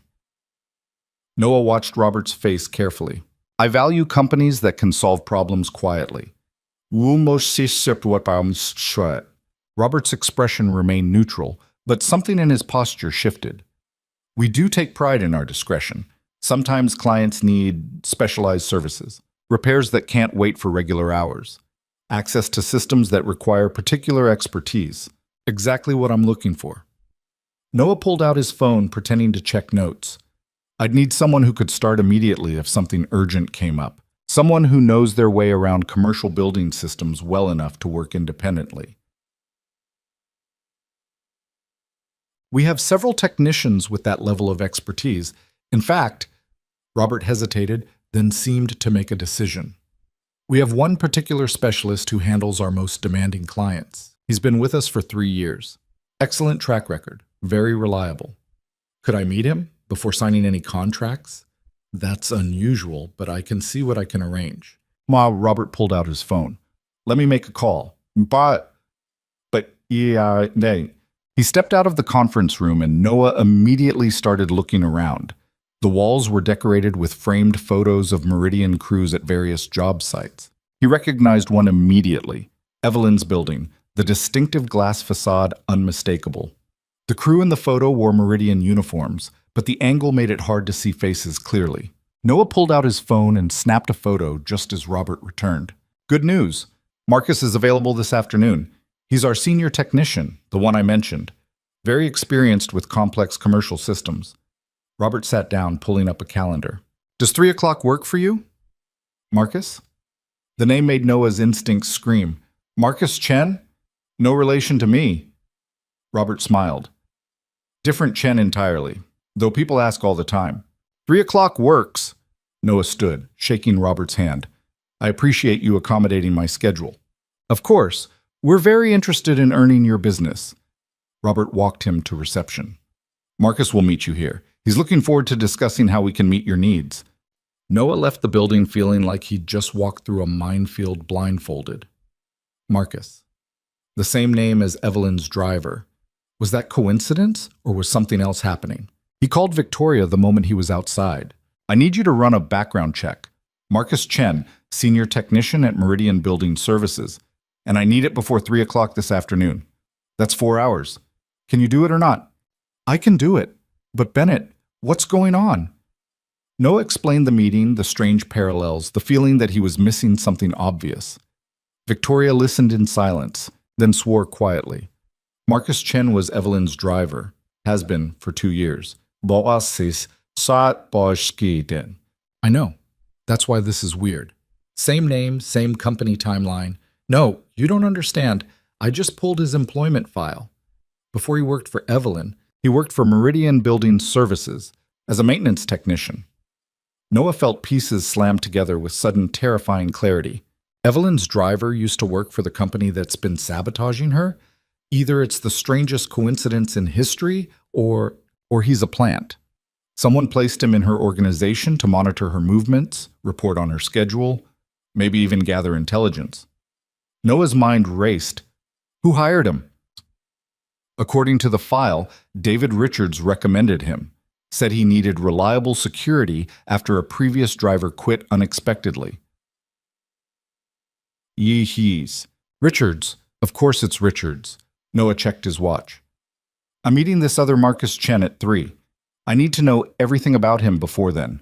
Employment history, financial records, criminal background, everything. I'll do what I can, but Bennett, if you're right about this, you're walking into a meeting with someone who's actively part of the conspiracy. That's dangerous. Then I'll be careful. Careful might not be enough. Noah thought about Lily asking if he was brave, about Evelyn trusting him when she didn't trust anyone, about the maintenance supervisor in a threadbare suit who'd somehow ended up in the middle of a corporate conspiracy worth billions. It'll have to be, he said, and hung up. He spent the next 3 hours at a coffee shop, reviewing everything Victoria sent him. The picture that emerged was damning. Marcus Chen, the technician, not the driver, had worked for Meridian for 5 years. Before that, he'd been employed by a Boston tech firm as a network security specialist, the same Boston firm where Thomas Vance had worked before joining Evelyn's company. Not a coincidence. Absolutely not a coincidence. Victoria's final message came at 2:30. Both Marcus Chens have deposits hitting their accounts on the same schedule, $20,000 monthly for the past 2 years. Source traced back to one of Jonathan Price's shell companies. They're both being paid to spy on Evelyn. Noah stared at the text, feeling rage build in his chest. Evelyn had been surrounded by betrayal for years and hadn't known. Her own driver, someone she saw every day, someone she trusted with her safety, was reporting her every movement to the people trying to destroy her. He forwarded the information to Evelyn with a simple message. Don't trust Marcus. I'll explain later. Don't let him know you know. Her reply came immediately. What do you mean, don't trust Marcus? Your driver works for Jonathan Price, has been for 2 years. I'm sorry. 3 minutes of silence, then, I'm going to kill him. Don't. We need him to think we don't know. If he disappears or gets fired, everyone else will go to ground, and we'll lose our chance to catch them. Another long pause. I've been driving around with a spy for 2 years. I know, I'm sorry. Stop apologizing. It's not your fault. It's mine for being stupid enough to trust anyone. Noah wanted to say something comforting, but what comfort existed for that kind of violation? He settled for truth. Trust isn't stupid. Getting betrayed doesn't mean you were wrong to trust. It means they were wrong to abuse it. No response. Noah checked his watch and headed back to Meridian. Marcus Chen, the technician, was nothing like Marcus Chen, the driver. Where the driver was quietly competent, this Marcus was smooth and confident, the kind of person who'd been selling something his entire life. He met Noah in the conference room with a firm handshake and a smile that didn't reach his eyes. Robert tells me you're looking for specialized maintenance services. Marcus sat down across from Noah, casual and relaxed.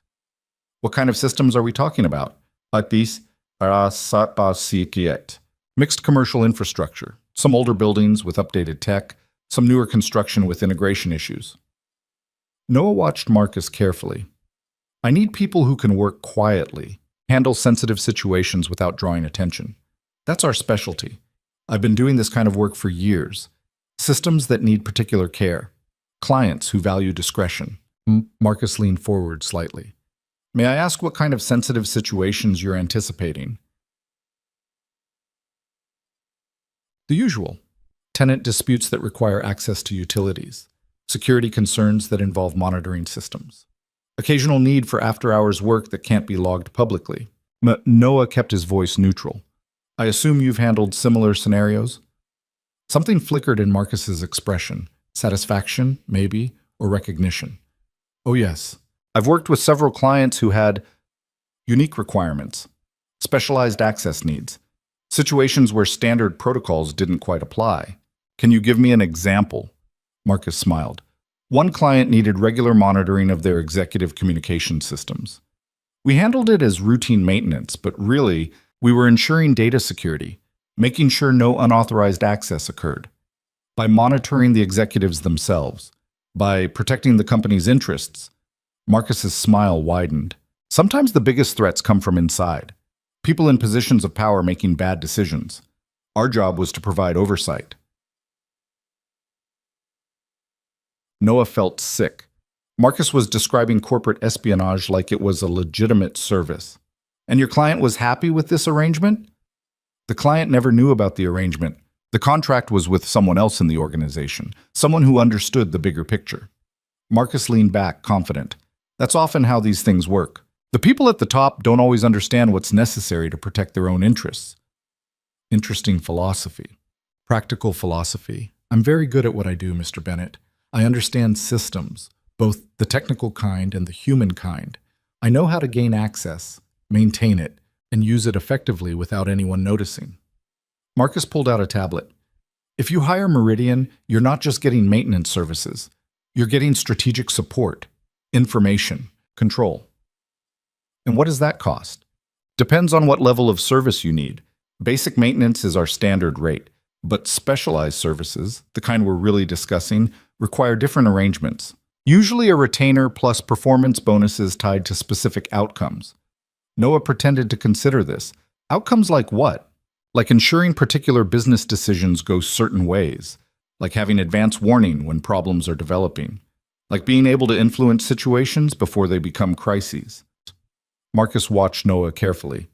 I get the sense you understand what I'm offering. The question is whether you're actually in a position to use it. What makes you think I might not be? Because the properties you mentioned, I looked them up while Robert was arranging this meeting. You don't manage them. They're owned by corporations, managed by firms, and you're not listed anywhere in their structure. Marcus's smile turned cold. So either you lied about who you are, or you're here for a different reason entirely. Noah felt his pulse spike, but he kept his expression neutral. Maybe I'm considering purchasing those properties. Due diligence requires understanding all aspects of their operation. Maybe, or maybe you're working for someone who's very interested in how Meridian operates. Someone who recently became suspicious about our services. Marcus stood slowly. I'm going to ask you directly, Mr. Bennett, who sent you? Bus. Nobody sent me. I'm researching maintenance contractors. Robert, could you come in here, please? Marcus called toward the door. Robert Chen appeared immediately, too immediately, like he'd been waiting. Behind him came two other men, both large and purposeful. Mr. Bennett was just leaving, Marcus said pleasantly. Unfortunately, we won't be able to provide the services he needs. We're very selective about our clients. I appreciate your time. Noah stood, calculating distances to the exit. 3 men between him and the door, plus Marcus. Not good odds. Before you go, though, Marcus pulled out his phone, swiped through something, and turned it toward Noah. I'm curious if you recognize this woman. The screen showed a photo of Evelyn leaving her building that morning. The angle suggested it was taken from a car, from her own car. Should I? Noah asked. I think you know her quite well. I think you've been spending a lot of time in her building, helping her with a little investigation. I think you're exactly the kind of complication we were warned might develop. Marcus pocketed his phone. Mr. Price will be very interested to hear about this visit. Noah's mind raced. If they reported back to Price that someone was investigating Meridian, the entire conspiracy would go underground. Evidence would disappear, people would scatter, and Evelyn would lose any chance of stopping them. I don't know what you're talking about, he said. Of course you don't. Marcus nodded to the other men. Gentlemen, please escort Mr. Bennett out. Make sure he understands that returning would be inadvisable. The 2 large men moved forward. Noah backed toward the window, running options. Fight his way out? He'd lose. Call for help? They'd take his phone. Negotiate? They had no reason to negotiate. Then his phone rang. Evelyn's name on the screen. Marcus grabbed it before Noah could react, answering with a pleasant smile. Miss Sinclair, how nice of you to call. Your friend Mr. Bennett is just leaving our office. Yes, he's fine. We had a very interesting conversation about specialized services. I think Mr. Price would love to hear about it. Noah heard Evelyn's voice through the speaker, sharp and cold. Heard Evelyn's, "Put Bennett on the phone. Now, say." "I don't think so, but I'll deliver a message for you. Stop investigating. Stop digging. Accept the board's decision in 10 days and walk away. Otherwise, things are going to get much worse for everyone you care about, starting with—" The office door slammed open. Marcus the driver, Evelyn's Marcus, stood in the doorway with the expression of someone who'd driven very fast and was extremely displeased. "Miss Sinclair sent me to collect Mr. Bennett," he said calmly. "He's leaving with me. Now." Marcus the technician stared at his namesake. "You're supposed to be driving Miss Sinclair. Change of plans. She took a different car. I'm here for him." The driver's voice was flat, but Noah caught undercurrents of something else. Anger, maybe, or calculation. "We're not finished with— Oh. Yeah, you are?" The driver pulled out his phone, showing the screen to the room. "I just sent Miss Sinclair the address of this location, names of everyone present, and a recording of the last 5 minutes. That's enough evidence for witness intimidation charges. You want to make this worse, or you want to let him walk?" The two men blocking the door looked to Marcus the technician, who'd gone very still. For a long moment, nobody moved. Then Marcus set Noah's phone on the table. "Get out, both of you, and tell Miss Sinclair that she's making a serious mistake."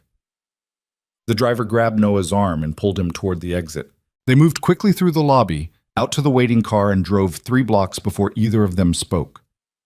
"You know," the driver finally said, "when you told Ms. Sinclair not to trust me, I assumed you'd figured out my real employment history. Turns out you're even smarter than that." Noah turned to look at him. "Why did you help me?" "Because about 6 months ago, I realized the people paying me were genuinely terrible humans doing genuinely terrible things. And because this morning Ms. Sinclair confronted me about the money, about working for Price, about all of it." He glanced at Noah. "She offered me a choice, Noah. She keep taking Price's money and go to prison when this all comes out, or help her stop them and maybe earn back a fraction of the trust I violated. And you chose her?" "I chose not being a complete piece of trash." Marcus, and Noah was beginning to think of him differently now, navigated through traffic.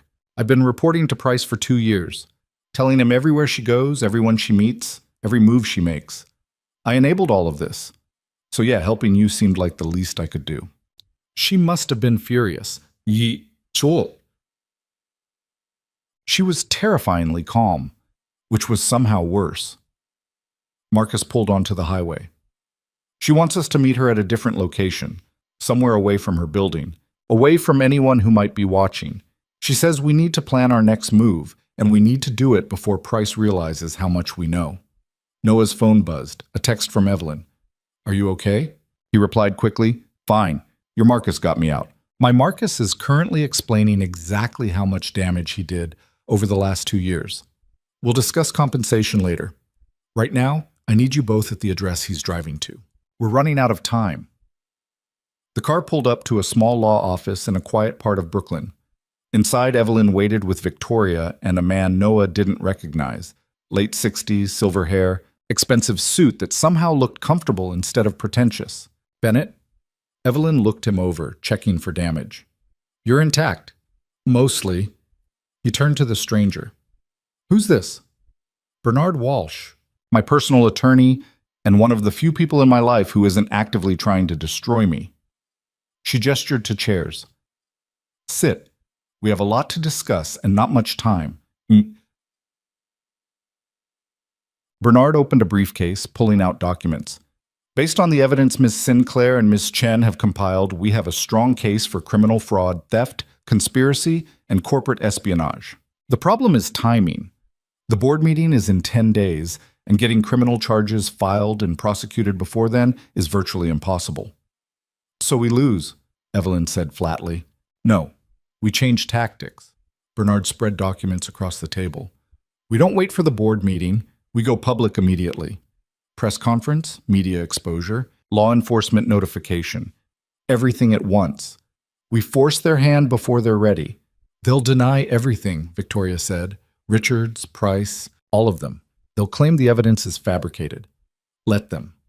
Bernard's smile was sharp. Because we have something they don't know about. We have Marcus. Everyone looked at the driver, who'd been silent since entering. He shifted uncomfortably. I've been recording my conversations with Price's people for the last 6 months, he admitted. Insurance, in case they tried to throw me under the bus. I've got dozens of hours of them discussing the conspiracy, dividing up assets, planning the takeover. They never knew I was documenting everything. Evelyn stared at him. You recorded them. I'm a spy, Ms. Sinclair. Recording conversations is basic tradecraft. He pulled out his phone. I've got enough here to bury everyone involved. Price, Richards, Vance. All of them explicitly discussing criminal activity. Bernard looked like a kid on Christmas morning. That changes everything. With those recordings, we don't need the board meeting. We go to the FBI. They'll have enough for immediate arrest warrants. How long? Evelyn asked. If we move fast, I can have federal agents briefed and warrants issued within 48 hours. Noah watched Evelyn process this, saw the moment she made her decision. Do it. Contact the FBI.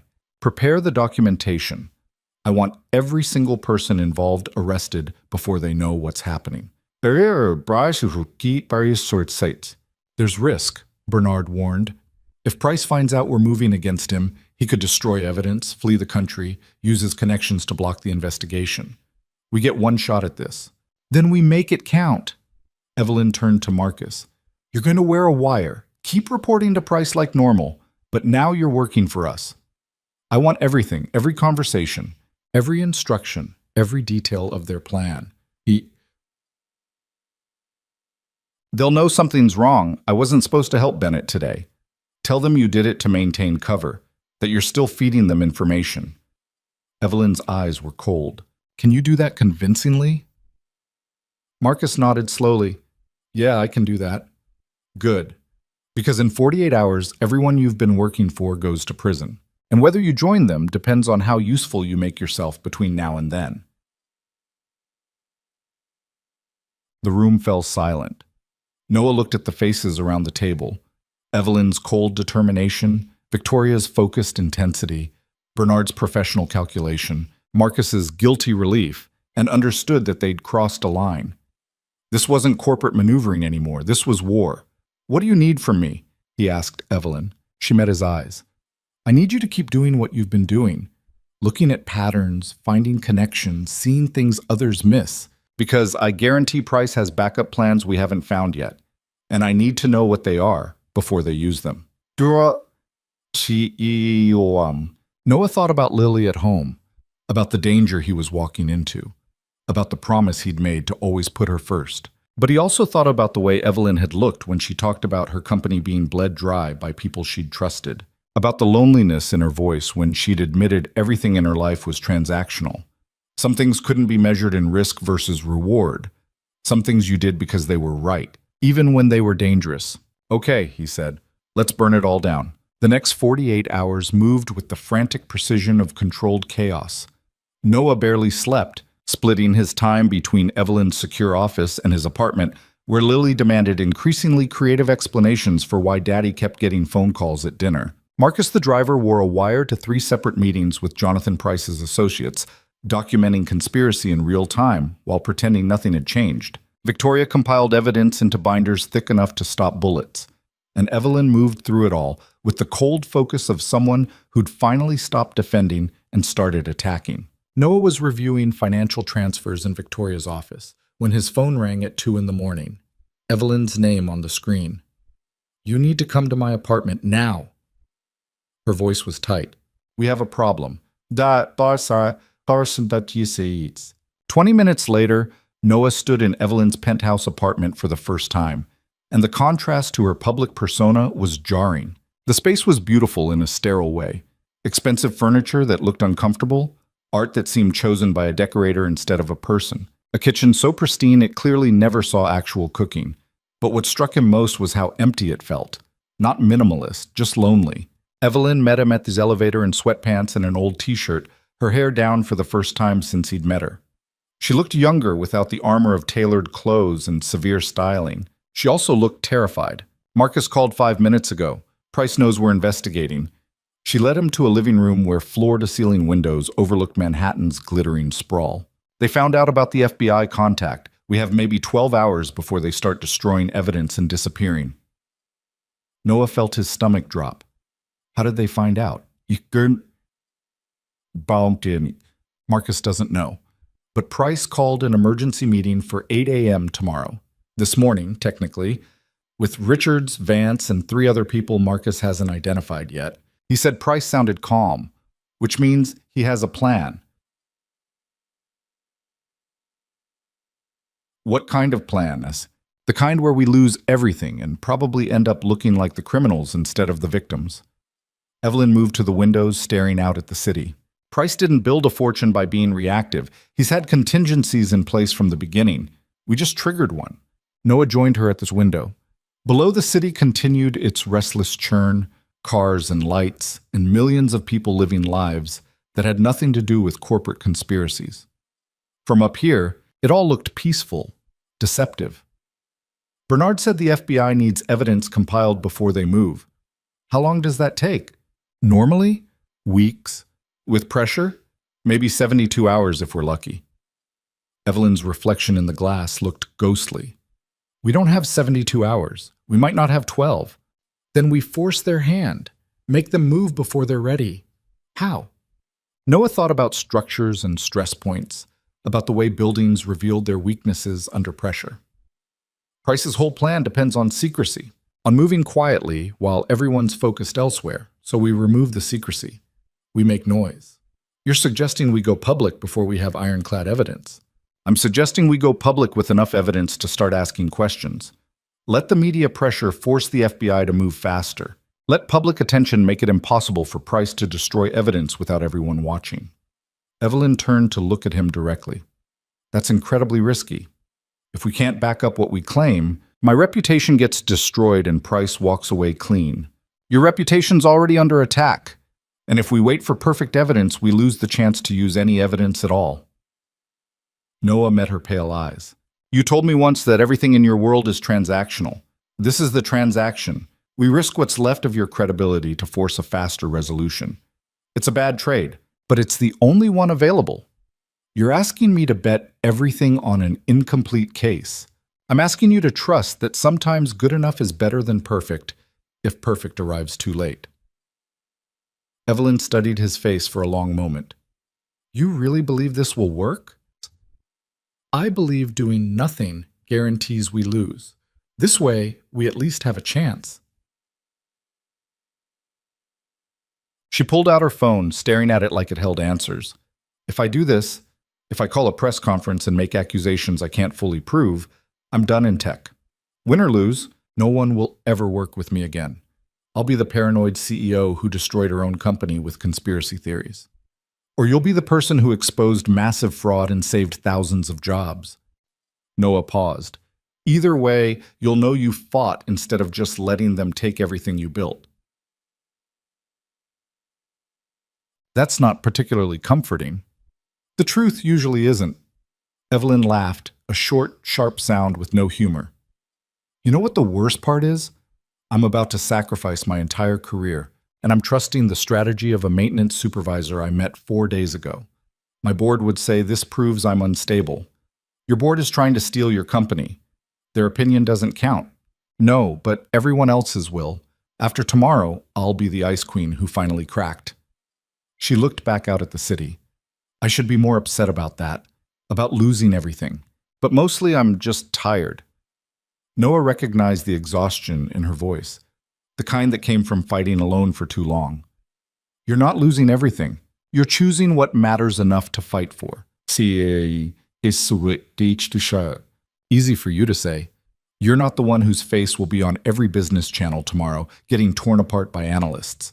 No, I'm just the single dad whose ex-architect skills got him tangled up in corporate espionage. We're both in over our heads, Sinclair. At least we're drowning together. That actually made her smile. You have a terrible way of making disaster sound almost bearable. It's a gift. Evelyn's phone buzzed. A text from Bernard. FBI wants to move in 72 hours. Can accelerate without probable cause for immediate warrants. Need more evidence or a trigger event that forces their hand. She showed Noah the message. There's your answer. We need a trigger event. A press conference accusing a billionaire investor of fraud would qualify. Ikia. But It would also potentially compromise their investigation if we reveal information they need kept confidential. Evelyn scrolled through her contacts. I need to call Bernard. Scrolled through. Figure out exactly how much we can say publicly without destroying the federal case. While she talked to her lawyer in the next room, Noah wandered through the apartment, looking for signs of the person beneath the corporate armor. He found a few: a photo of Evelyn as a teenager with two people who were probably her parents, all three of them looking uncomfortable with each other. A shelf of books that suggested she read late-night philosophy and early-morning thriller novels. A coffee mug with "World's Okayest CEO" printed on it that seemed like it might have been a gift from someone with a sense of humor. In the kitchen, he found evidence she did occasionally cook, high-end ingredients mostly untouched, a pasta maker still in its box, a set of knives that cost more than his monthly rent. The refrigerator held takeout containers and bottled water. The freezer was empty except for ice and a pint of expensive ice cream that looked like it had been there a while. This was the life of someone who'd built an empire at the cost of everything else. No family photos except the uncomfortable one. No signs of friends or hobbies or anything beyond work. Just beautiful emptiness, 59 floors above the city she'd conquered but never quite connected with. My attorney says we can announce the investigation without revealing specific evidence. Evelyn emerged from the bedroom dressed now in jeans and a sweater, her hair pulled back. But he strongly advises against it. Says it'll look like a desperate play. It is a desperate play. That doesn't make it smart. Smart would have been not trusting anyone. You tried that. How'd it work out? Evelyn glared at him, but there was no real heat behind it. You're annoyingly right about things. Another gift. Noah checked his watch. 4:15 in the morning. If we're doing this, we need to move fast. Call the press conference for 10 a.m. That gives us 6 hours to prepare and price less time to counter. I need to look like I'm in control, confident, not someone having a breakdown. Evelyn looked down at her casual clothes. I need my armor. You need to look human. People don't trust armor. They trust vulnerability. Show them the person who's been betrayed, not the CEO who's losing a corporate fight. I don't do vulnerable. Then learn fast. Because if you walk into that press conference looking like the Ice Queen, everyone will assume you're just trying to manipulate them. Show them you're angry and hurt and done with being quiet about it. Evelyn's expression cycled through resistance, consideration, and reluctant acceptance. I hate that you're right again. You'll get used to it. She started making calls to her publicist, to Victoria, to Bernard, to various media contacts who owed her favors. Noah listened to her transform from exhausted and uncertain to coldly efficient, marshaling resources with the same precision she probably used to build her company. Within an hour, a press conference was scheduled at her office building for 10 a.m. Major media outlets confirmed attendance. Her publicist was preparing a statement. Victoria was pulling together visual aids, charts and documents that could be shown without compromising the federal investigation. At 6 a.m., Evelyn's phone rang with a number she didn't recognize. She answered on speaker. Miss Sinclair, Jonathan Price's voice was smooth as aged bourbon. I hear you're planning a press conference this morning. I'd like to suggest we talk privately before you do something regrettable. Evelyn's expression went cold. I have nothing to say to you, Price. I think you do. I think you're about to make accusations you can't prove, destroy your own reputation, and accomplish nothing except making yourself look unstable. I'm offering you a chance to avoid that. By doing what? Accepting your takeover quietly? By recognizing reality. You've been a brilliant CEO, Evelyn, but the company's outgrown you. The board knows it. The investors know it. Even your own team knows it. Price's voice carried the weight of absolute certainty. Step down gracefully. Take a generous exit package. Maybe do some consulting work. Write a book about your experiences. But stop fighting the inevitable. The inevitable being you stealing what I built? The inevitable being the company continuing to grow under leadership better suited to its current scale. You're a founder, Evelyn. A startup visionary. But visionaries don't always make good operators. There's no shame in that. Noah watched Evelyn's face, saw the fury building behind her controlled expression. He shook his head slightly. Don't engage, don't let him provoke you. Thank you for the advice, Jonathan. I'll give it all the consideration it deserves. Evelyn's voice was ice. See you at the press conference. Evelyn, wait, she hung up. Then she looked at Noah with something close to panic. He sounded so reasonable, Like he actually believes he's doing the right thing. Narcissists always do. That's what makes them dangerous. Noah moved closer. He's trying to shake your confidence right before you go public. Don't let him. What if he's right? What if I am just a founder who doesn't know how to operate at scale? Then you would have failed 3 years ago when the company started growing. Instead, you've been fighting sabotage while still managing to keep everything running. That's not incompetence. That's remarkable. Noah caught her eyes. Price is counting on you doubting yourself. Prove him wrong. Evelyn took a shaky breath, then nodded. Okay, let's do this. Wait, see it. The next 3 hours were controlled chaos. Victoria arrived with binders of evidence, carefully sanitized to show patterns without revealing details that might compromise the FBI investigation. Bernard showed up with legal paperwork establishing that everything Evelyn planned to say was defensible in court. Marcus the driver provided his recordings, edited to remove anything that might identify federal cooperation, but damning enough to prove conspiracy existed.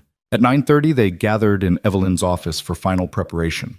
She'd changed into a dark blue suit that somehow managed to look both professional and approachable. Not armor, but not vulnerability either. A balance. Remember, Bernard coached, stick to facts. Don't speculate. Don't name names unless you have documentation. And whatever happens, don't lose your temper. Angry looks defensive. I am defensive. I'm being attacked. Then channel that into determination, not rage. Bernard checked his notes. The statement we prepared hits the key points without going too far. Read it exactly as written. Don't ad-lib. Evelyn looked at the prepared statement, then at Noah. What do you think? He scanned the page. It was good, professional, measured, hitting the right notes of concern without sounding accusatory. It was also completely bloodless. I think if you read this, everyone will assume your publicist wrote it and you're just performing damage control. He handed it back. Speak from the heart. Tell them what actually happened. They'll know if you're being real. Bennett's not a communications professional, Bernard protested. The statement is legally sound and strategically optimal, and completely forgettable, Noah interrupted. People remember authenticity. They tune out corporate speak. Evelyn looked between them, then crumpled the prepared statement and tossed it in the trash.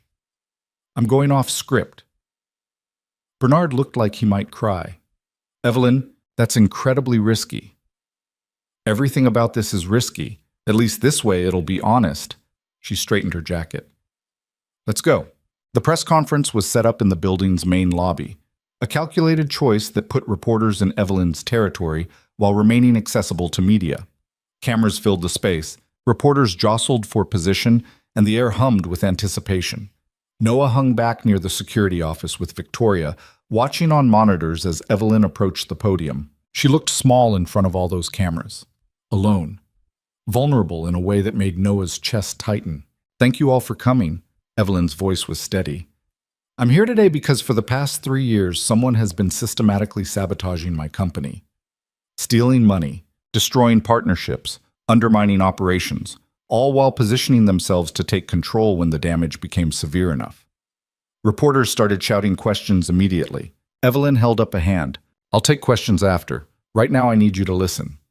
She paused, and Noah saw her make the choice in real time, to drop the corporate facade and just be honest. When I started this company, I believed that if you worked hard enough, if you were smart enough and ruthless enough, you could build something that mattered, something that would last. I sacrificed everything for that belief. Relationships, sleep, any kind of normal life. I told myself it was worth it because I was building something important.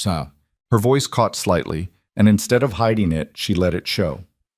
2 weeks ago, I attended a charity gala where everyone treated me like I was either a curiosity or a threat. I sat next to a man who had every reason to hate people like me. People with wealth and power who look down on anyone who doesn't have both. But he didn't hate me. He just saw me. The actual person, not the net worth or the reputation.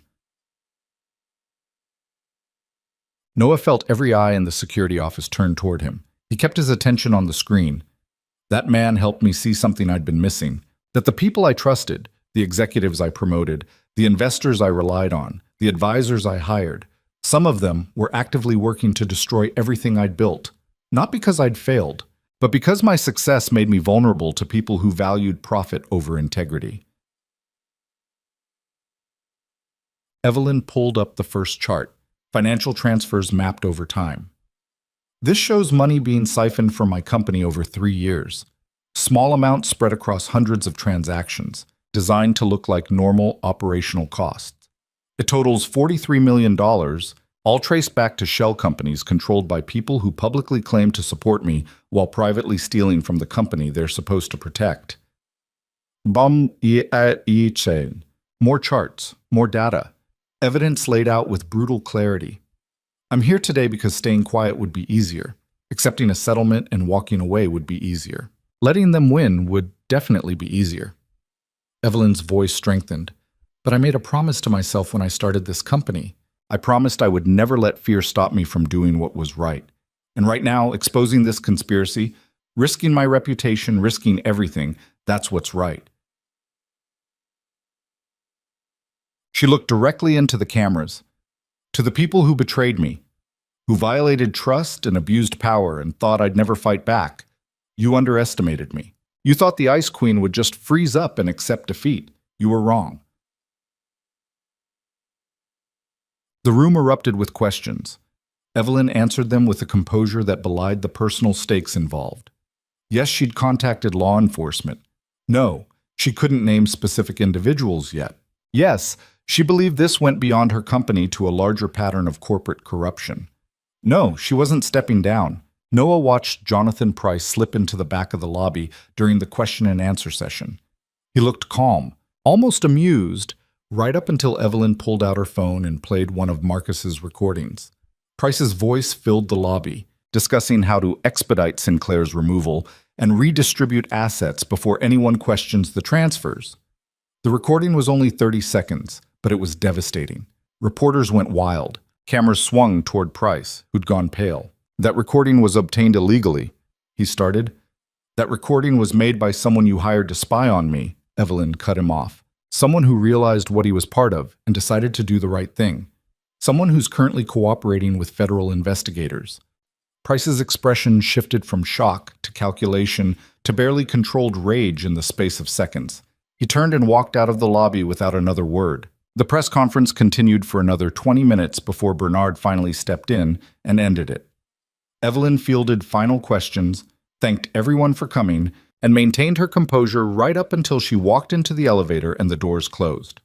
Then she collapsed against the wall, shaking. I can't believe I just did that. Her voice was barely audible. I just accused one of the most powerful investors in New York of criminal conspiracy on live television. You also proved it with evidence, Victoria said, riding up with them. That recording was perfect. Price's lawyers will claim it's inadmissible, but it's already viral. Twitter's exploding. The stock's actually climbing because investors think you're taking control. Or they think I'm insane and they're trying to cash out before everything crashes. Evelyn looked at Noah. Was I insane? Tell me honestly. You were brave, he said, and you were right. That's all that matters. The elevator opened on the executive floor. Evelyn's assistant stood there with her phone, looking stunned. Ms. Sinclair, the FBI just called. They want to meet immediately. They said your press conference gave them probable cause for emergency warrants. Evelyn and Noah exchanged glances. How long? Evelyn asked. They're executing warrants now. David Richards' home, Thomas Vance's office, Meridian Building Services headquarters, all simultaneously. The assistant's expression was somewhere between shock and vindication.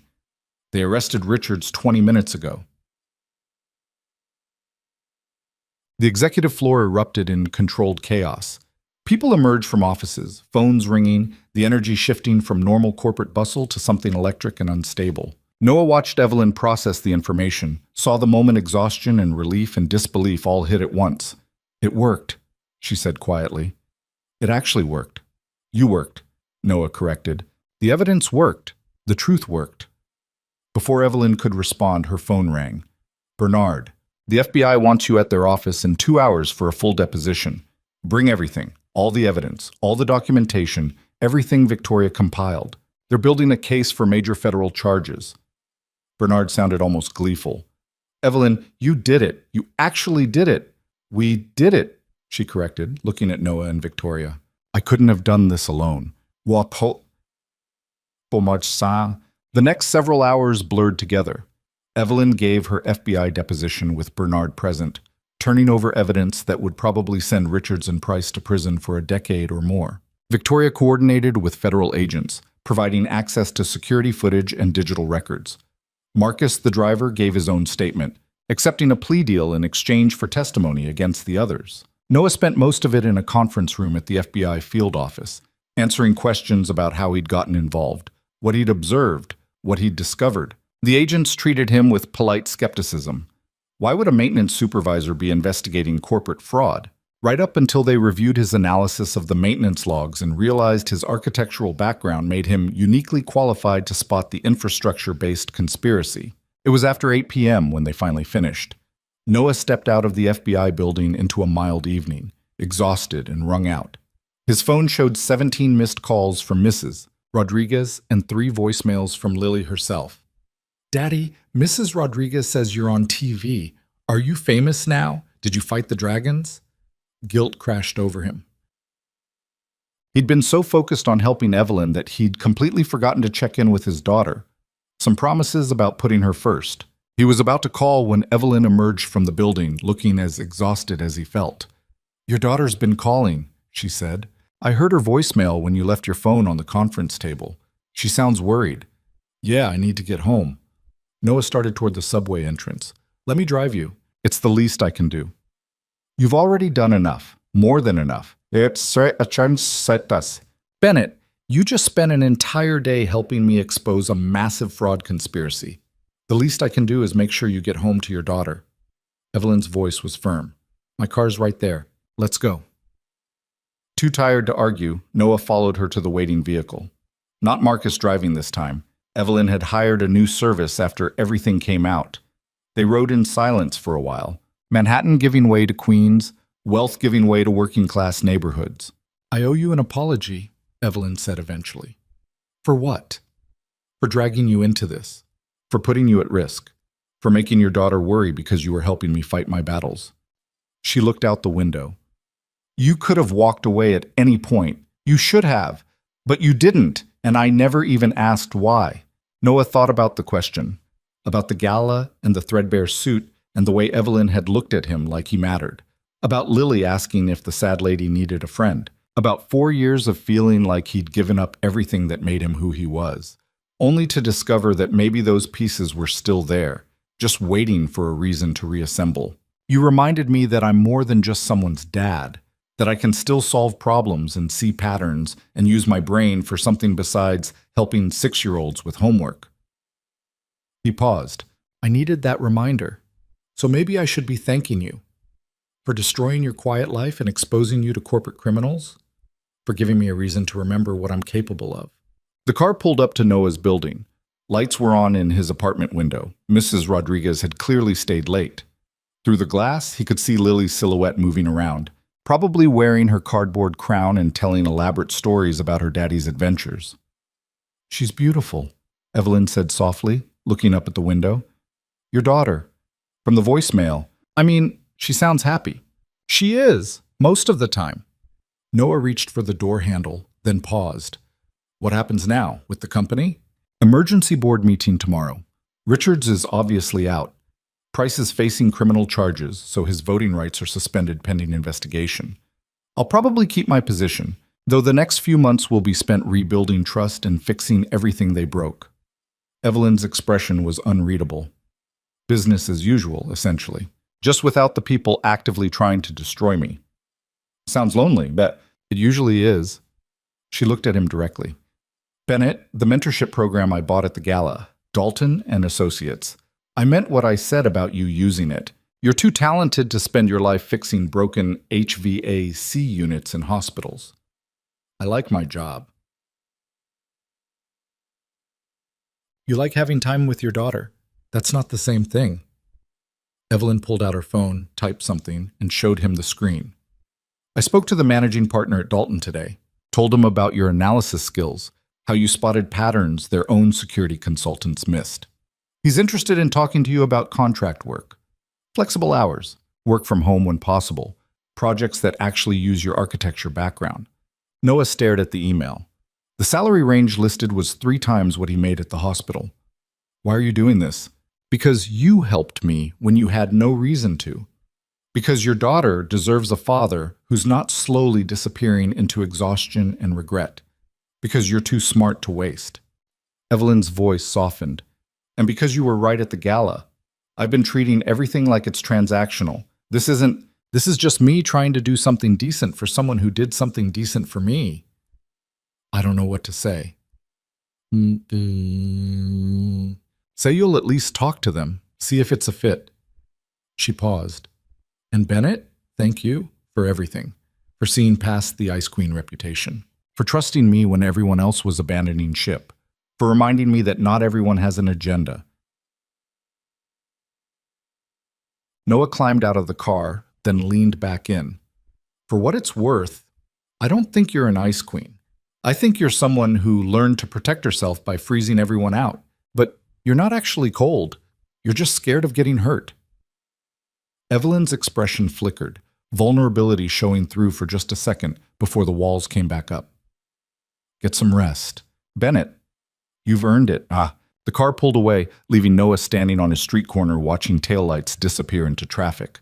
Above him, Lily spotted him and waved frantically from the window. He waved back, feeling the weight of the last few days settling into his bones.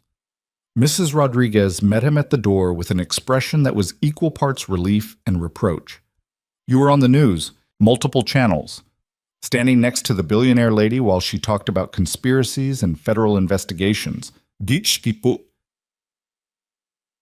I can explain, Lily thinks you fought dragons and saved a queen. Mrs. Rodriguez stepped aside to let him enter. I told her that was probably close enough to the truth. But Noah, whatever you got yourself involved in, please tell me it's over. It's over, I promise. Good. Because that girl has been worried sick, and no amount of crown-wearing and storytelling could completely distract her.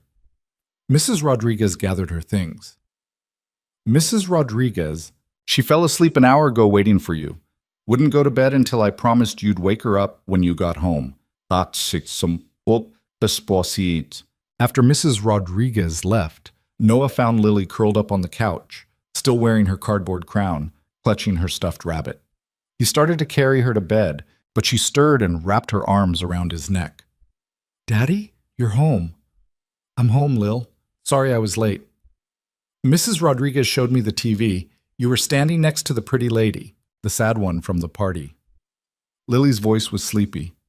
Did you help her? Yeah, I helped her. Good. Everyone needs help sometimes, even queens. She yawned, adjusting her crown. Are you going to keep helping her?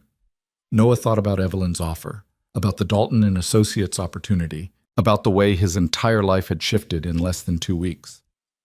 I don't know yet. Maybe. You should. She looked less sad when you were there. Lily snuggled closer, and you looked less tired, like you remembered how to smile for real instead of just pretend smiling. When did you get so smart? I've always been smart. You just don't always pay attention. She yawned again. Can I meet her sometime? The Queen Lady? Why would you want to meet her? Because if she's your friend, I should know her. That's how friends work. Lily's logic was irrefutable as always. Plus, I want to show her my crown. Maybe she needs one too. Noah carried his daughter to bed, tucked her in with her rabbit, and sat beside her until she fell back asleep. Then he went to the kitchen and pulled out the email Evelyn had sent him. The Dalton and Associates opportunity stared back at him, a chance to reclaim part of the life he'd given up, to use his brain for something besides survival. He thought about Lily asking if he was happy at his new job, about Evelyn saying he was too talented to waste, about the way he'd felt over the past 2 weeks, exhausted and overwhelmed, but also alive in a way he hadn't been since Sarah died. Maybe some sacrifices were supposed to be temporary. Maybe putting Lily first didn't mean abandoning everything else. It just meant finding balance instead of choosing one extreme or the other. His phone buzzed. A text from Evelyn. Press is calling the FBI arrest the biggest corporate fraud case in a decade. Richards and Price are both being held without bail. Vance is cooperating for a reduced sentence. It's over. We won. Noah stared at the message, then typed a response. Congratulations. You earned it. Her reply came quickly. We earned it. Don't downplay what you contributed. And please, at least talk to Dalton. You deserve better than maintenance work. I'll think about it. That's all I ask. Get some sleep, Bennett, and hug your daughter. She sounds like she needed her dad tonight. Noah set down his phone and walked back to Lily's room. She was sprawled across her bed now, crown askew, one arm thrown over her rabbit. He adjusted her blanket and kissed her forehead, feeling the familiar mixture of love and terror that came with being solely responsible for another human's well-being. I'm trying, Lil, he whispered. I'm trying to be brave like you think I am. Outside, sirens wailed somewhere in the distance. The city continued its endless churn. And in a penthouse apartment across the river, Evelyn Sinclair probably sat alone, surrounded by expensive emptiness, processing the fact that she'd won, but still had no one to celebrate with. Noah thought about Lily's question. Would he keep helping the Queen Lady? And he thought about his daughter's wisdom that everyone needs help sometimes, even people who look like they have everything. Maybe especially people who look like they have everything. His phone buzzed one more time. Another text from Evelyn. I know I already said thank you, but I don't think you understand what you did. You gave me hope that not everyone is out for themselves, that sometimes people just help because it's right. I'd forgotten that was possible. So thank you for reminding me. Noah read the message 3 times, then typed a response he didn't overthink. You're welcome. And for what it's worth, you reminded me of something too, that I'm still capable of being more than just a dad trying not to drown. So maybe we helped each other. He sent it before he could second guess, then turned off his phone and went to bed. Tomorrow would bring complicated decisions about job opportunities and balancing responsibilities and figuring out what came next. But tonight, he'd helped expose a massive fraud, kept his daughter safe, and maybe, just maybe, made a friend who needed one as badly as he did. For a maintenance supervisor from Queens, that counted as a pretty good day's work. 3 months later, Noah stood in front of a building he'd designed 6 years ago and barely recognized the man who'd created it. The structure still looked good, clean lines, efficient use of space, the kind of practical elegance that aged well. But looking at it now, he could see all the places where he'd played it safe, where fear of failure had stopped him from taking risks that might have made it something extraordinary. You're doing it again. Evelyn's voice came from beside him. That thing where you stare at buildings like they personally disappointed you. I'm not disappointed. Just noticing things I missed the first time. Noah turned to look at her. She'd traded her severe business suits for something softer today, a sweater and jeans that made her look younger, more approachable. 3 months of not fighting corporate conspiracies had done something to her posture. She stood differently now, less defensive. Are we going inside, or are you planning to critique your past work all afternoon? She smiled slightly. Because Lily's probably wondering where we are. Right. Lily, who was currently inside the building with Mrs. Rodriguez, both of them helping set up for the opening ceremony that Noah still couldn't quite believe was happening. He followed Evelyn through the entrance into the lobby that had been transformed over the past 8 weeks from abandoned community center into something that actually mattered.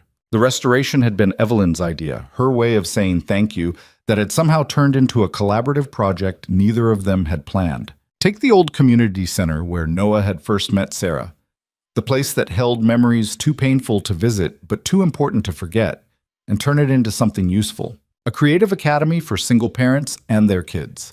A space where people trying to survive could remember how to actually live. Lily spotted them immediately and came running, her cardboard crown replaced now by a real tiara, costume jewelry that Evelyn had given her after their first official meeting 2 months ago. Daddy? Ms. Evelyn, come see what we did. She dragged them both toward the main hall where families were already gathering.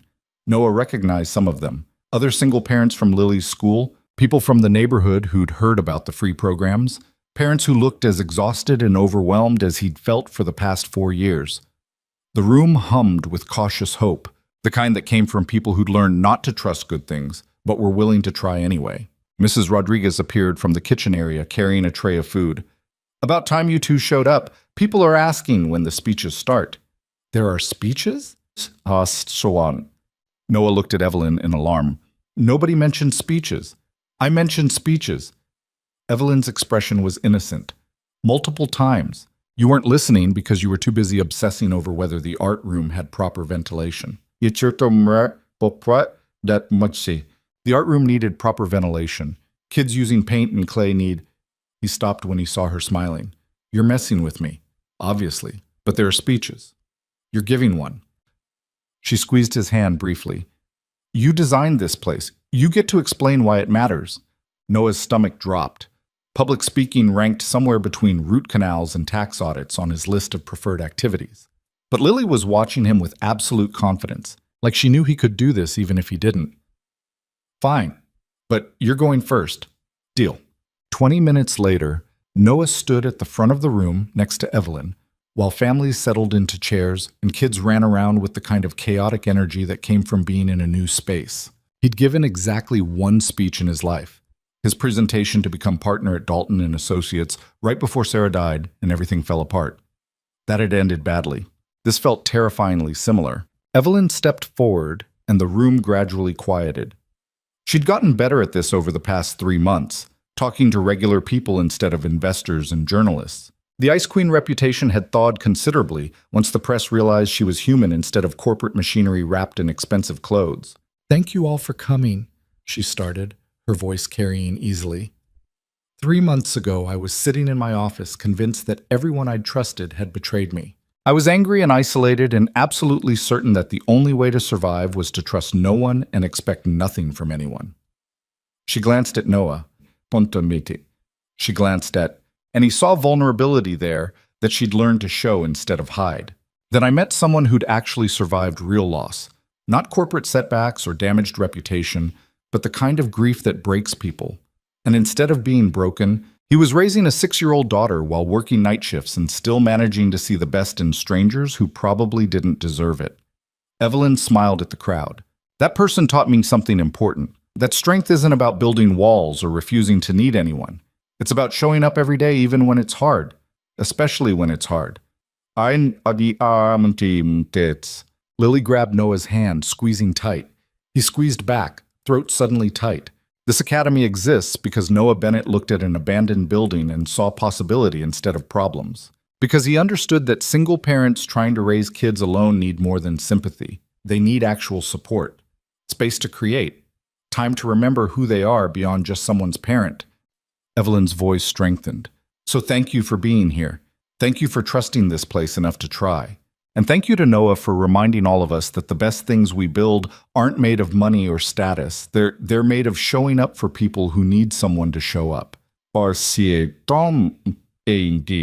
applause was genuine, warm.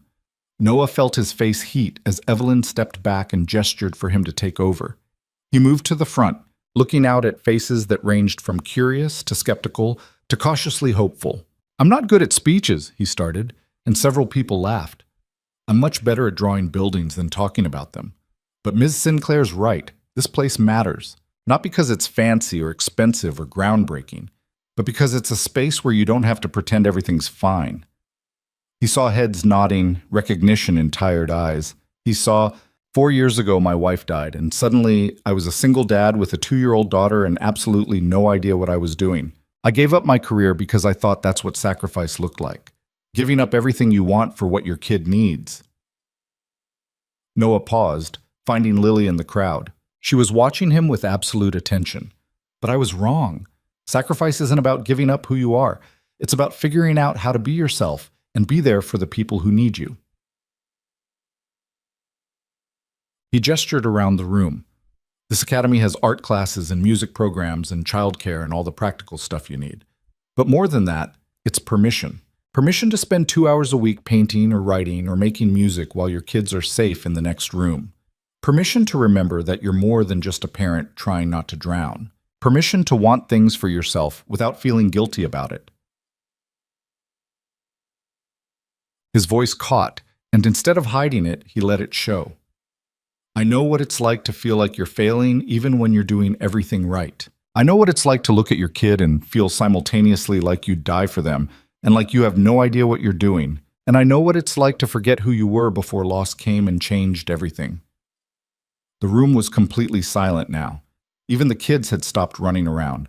This place won't fix everything. It won't make the hard days easy or the grief disappear, but maybe it'll give you space to breathe, space to remember that you're allowed to be more than just surviving. Noah looked at Evelyn, who was watching him with an expression he couldn't quite read. Someone recently gave me that gift. The reminder that I could still be an architect and a father. That choosing one didn't mean abandoning the other. So that's what this academy is for, giving people permission to be whole instead of choosing which pieces of themselves to keep. The applause this time felt different, more personal. Noah stepped back, relieved to be done, and Lily immediately launched herself at him with the force of a small missile. That was really good, Daddy. Even though you looked scared the whole time. She hugged him tight. I'm proud of you. Thanks, Lil. I'm proud of you too. I didn't do anything. You exist. That's enough. Evelyn appeared beside them, and Lily immediately grabbed her hand. Ms. Evelyn, can I show you the art room now? Daddy put in special windows that make the light better for painting. I'd love to see them. Evelyn let herself be dragged away, glancing back at Noah with a smile that suggested she knew exactly what she was getting into. Mrs. Rodriguez materialized at Noah's elbow. That woman's good for you, and for Lily. She's a friend. We're not… I didn't say you were anything. I said she's good for you. Those are different statements. Mrs. Rodriguez's knowing look made Noah uncomfortable. But you light up different when she's around. Less tired. More like the person you probably were before everything went wrong. I don't light up. You absolutely do. And she does the same thing around you and Lily, like she remembers how to be human instead of just successful. Mrs. Rodriguez patted his arm. I'm just saying, whatever's happening, friendship or something else, don't sabotage it because you're scared.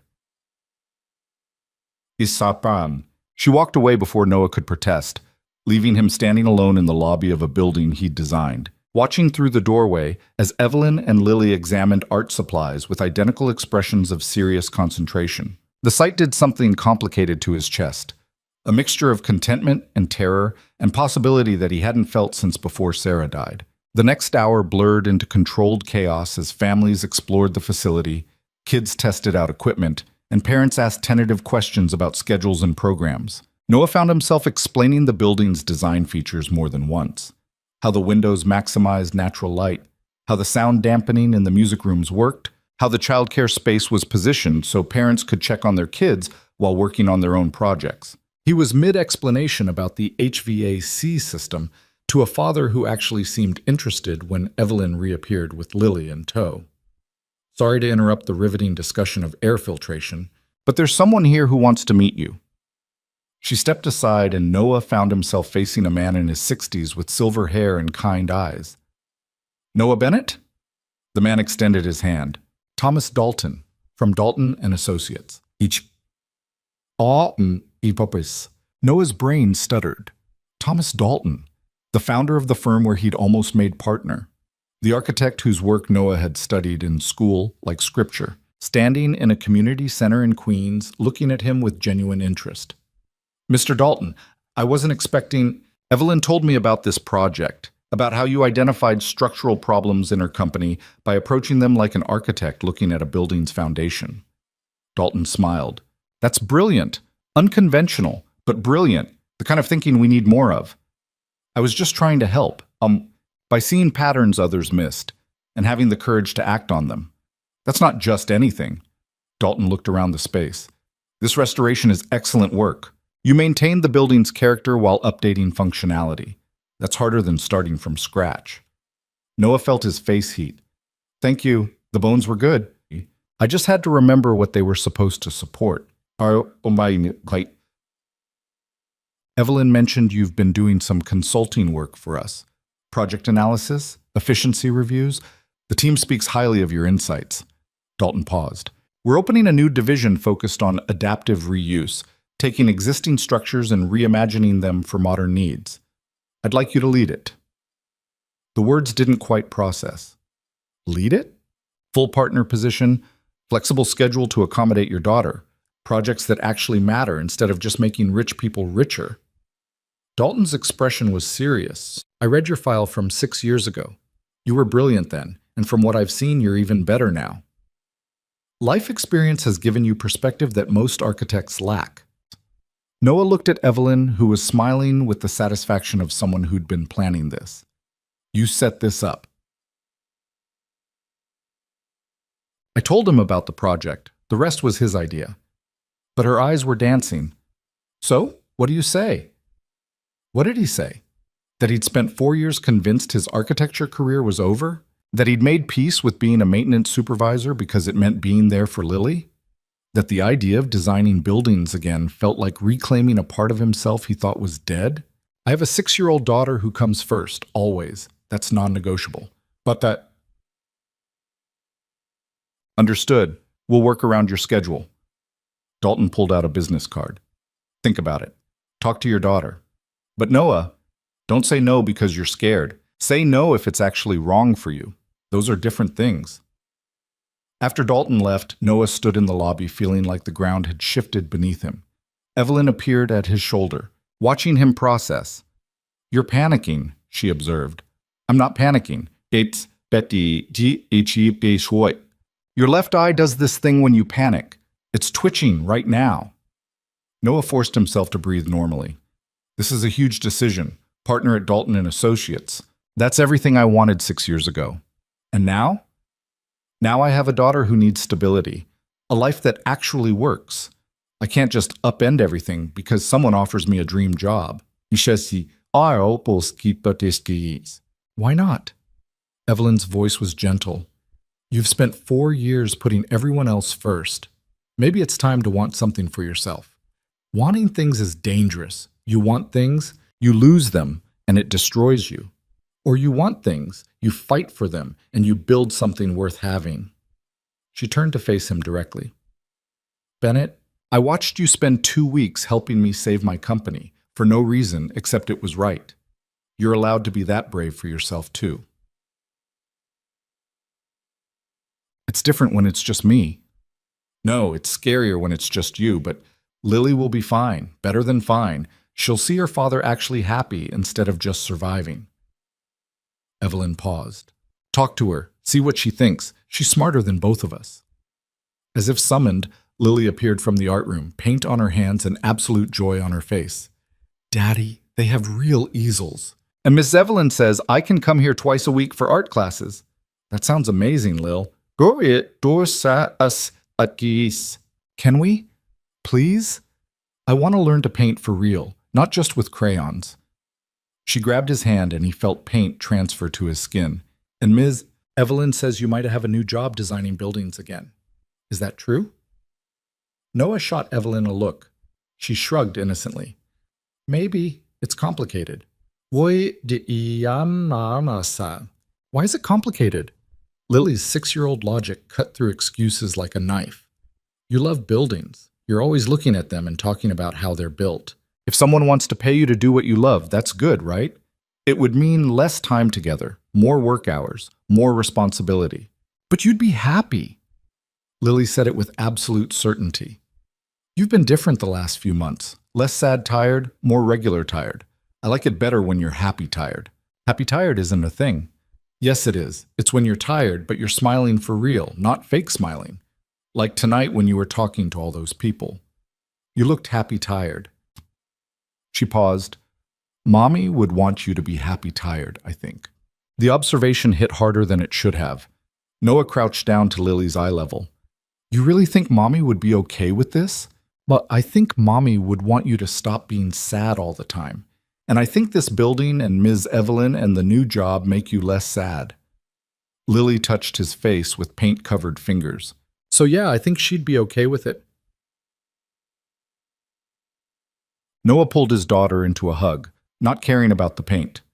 Over her shoulder, he saw Evelyn watching them with an expression that suggested she understood exactly how much this moment cost. When he finally stood, Lily went running back to the art room, leaving Noah and Evelyn alone again. She's right, you know, Evelyn said quietly. Your wife would want you to be happy. Not just surviving for your daughter, but actually living. How do you know what Sarah would want? Because I've watched you with Lily, the way you love her, completely, protectively, selflessly. Someone who loved you like that would want the same thing for you. They'd want you to be whole. Noah felt something crack open in his chest. Grief that had been carefully contained for 4 years, suddenly demanding acknowledgement. I miss her.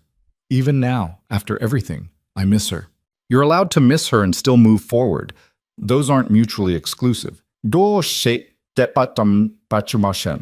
Feels like they are sometimes. I know. Evelyn's voice was soft.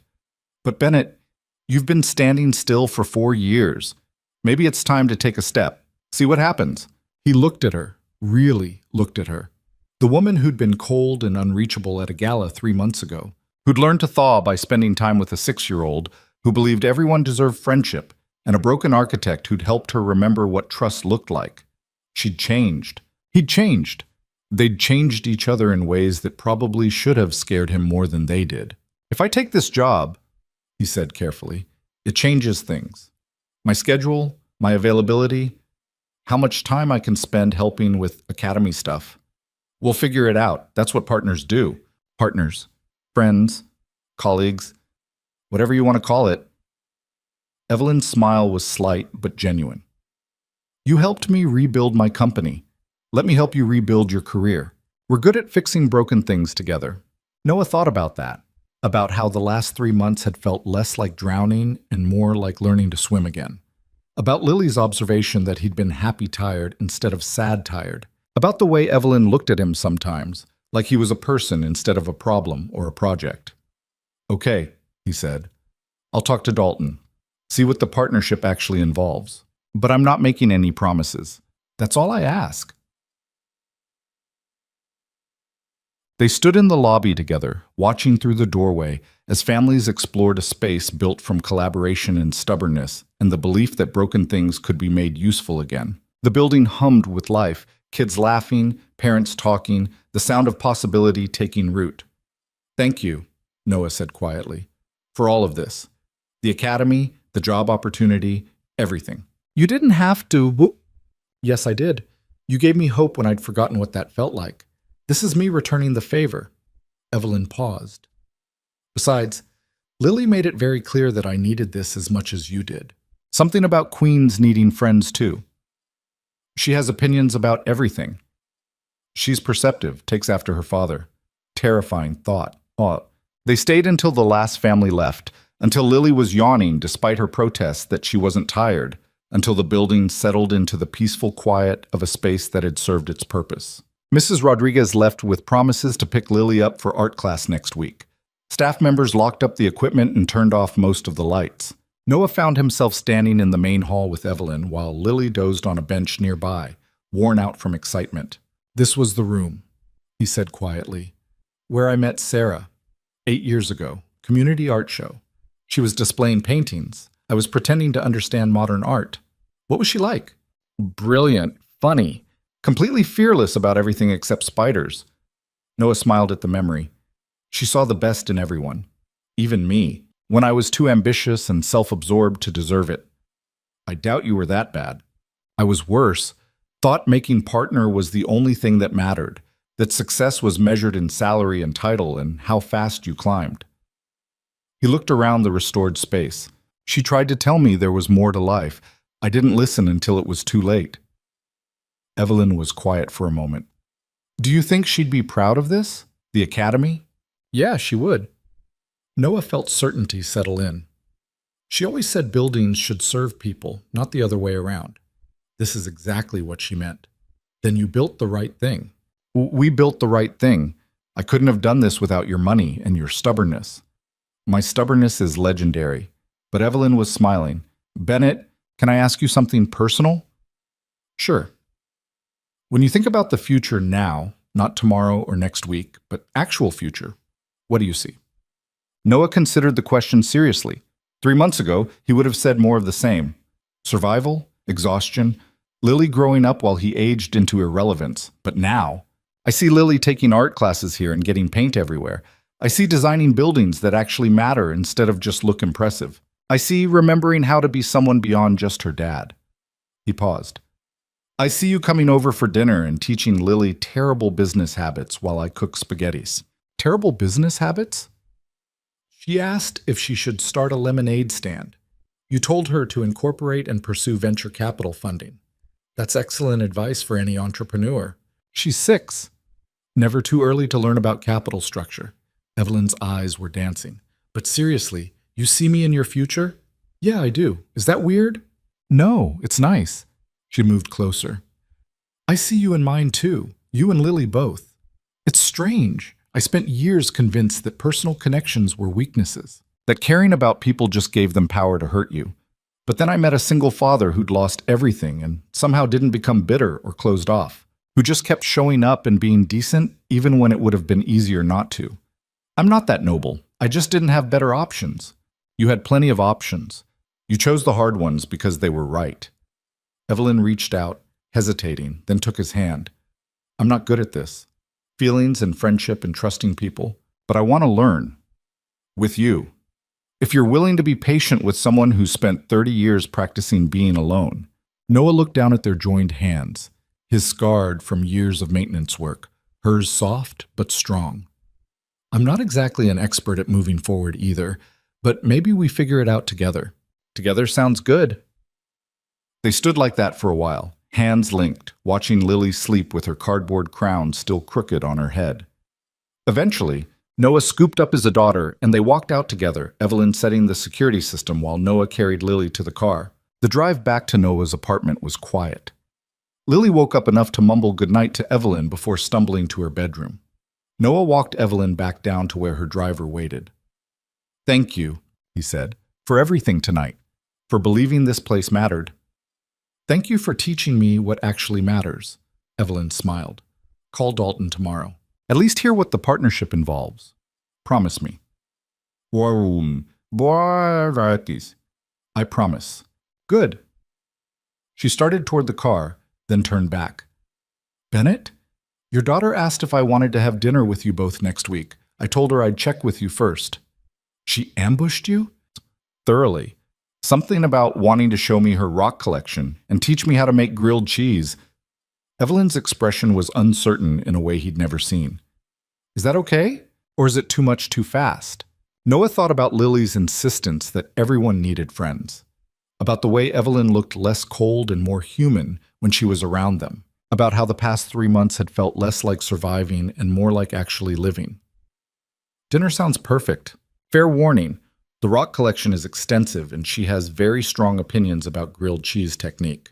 I'll prepare accordingly. Evelyn's smile was genuine. Good night, Bennett. Good night, Sinclair.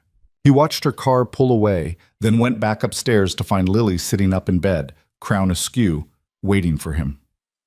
You like her? She announced. Like grown-up-like, not just friend-like. Where did that come from? You hold her hand different than you hold my hand, and you smile different when you look at her, and she gets all soft when she talks to you. Lily adjusted her crown with great seriousness. It's okay, Daddy. You're allowed to like someone. Mommy would want you to be happy. Noah sat on the edge of her bed, overwhelmed by his daughter's wisdom. When did you get so smart about feelings? I've always been smart. You just notice more now. She yawned. Are you going to take the fancy job? I think so. If it means I can design buildings again and still be here for you. Good. You should do things that make you happy, even if they're scary. Lily snuggled under her blanket. That's what being brave means. Doing scary things because they're important. You're absolutely right. I know. I'm 6. We're very wise at 6. She closed her eyes, then opened them again. Daddy? I love you, and I think Mommy would be really proud of you right now. Noah kissed her forehead, throat tight. I love you too, Lil. More than anything. After she fell asleep, Noah sat in his kitchen with Dalton's business card, staring at his phone. Taking this partnership meant stepping back into a world he'd left behind. Meant risking failure and disappointment. Meant wanting things for himself instead of just surviving for Lily. It meant choosing to live instead of just exist. He made the call before he could overthink it. Dalton answered on the second ring. Noah, I was hoping you'd call tonight. I want to hear more about the partnership, the details, the expectations, everything. Noah took a breath. And I want to be clear. My daughter comes first, always. But I think I'm ready to be more than just her father again. I think I'm ready to be an architect too. That's exactly what I was hoping you'd say. They talked for an hour about projects and schedules and the kind of work Noah would lead. Adaptive reuse, taking broken things and making them useful again. Buildings that served communities instead of just investors. Architecture that mattered. When he finally hung up, Noah felt something he hadn't experienced in 4 years. Not just hope, but certainty. That moving forward wasn't betraying Sarah's memory. That being happy didn't mean forgetting grief. That he could be a father and an architect and maybe even someone who let people close again. That night, Noah dreamed about buildings rising from rubble, about structures that had been abandoned finding new purpose, about foundations that held steady even when everything above them changed. He woke to Lily jumping on his bed, announcing that Miss Evelyn had texted asking about dinner plans, and could they please make the fancy spaghetti with actual meatballs this time. She wants to have dinner with us again? Noah checked his phone. Sure enough, a text from Evelyn asking if Tuesday worked. She likes our family, Lily said matter-of-factly, and we like her, so we should have dinner together. That's how families work. We're not. Noah stopped, looked at his daughter, at the certainty in her expression that some truths were too obvious to argue with. Yeah, okay, Tuesday works. The next few weeks blurred together in the best possible way. Noah started his partnership at Dalton and Associates, working on a project converting an old factory into mixed-income housing. Lily began her art classes at the academy, coming home covered in paint and full of stories about the other kids and the teacher and how Miss Evelyn had stopped by to see their work. And Evelyn became a regular presence in their lives. Tuesday dinners that turned into weekend outings, helping Lily with school projects, teaching Noah how to actually relax instead of just working differently. One Saturday morning, 6 months after the gala, Noah found himself in Central Park with Lily and Evelyn, watching his daughter attempt to fly a kite while Evelyn provided running commentary on aerodynamics that went completely over Lily's head, but made her laugh anyway. You're good with her, Noah observed. She's easy to be good with. She says what she thinks and assumes the best about everyone. It's refreshing. Evelyn watched Lily run across the grass. I never thought I wanted kids. Too much chaos, too little control. But spending time with her makes me understand the appeal. The appeal being complete exhaustion and constant worry, sat. The appeal being unconditional love and getting to see the world through eyes that still believe in good things. Evelyn glanced at him. She asked me yesterday if I was going to be her second mom. Noah's heart stopped. What did you say? Yes. I told her that was the conversation I should have with you first. Evelyn's voice was careful. But Bennett, I need you to know, I'm not trying to replace Sarah. I couldn't even if I wanted to. But the past 6 months, being part of your lives, it's meant everything to me. You both mean everything to me. Evelyn, let me finish. I spent 30 years convinced that success and safety meant staying alone, that caring about people just gave them power to hurt you.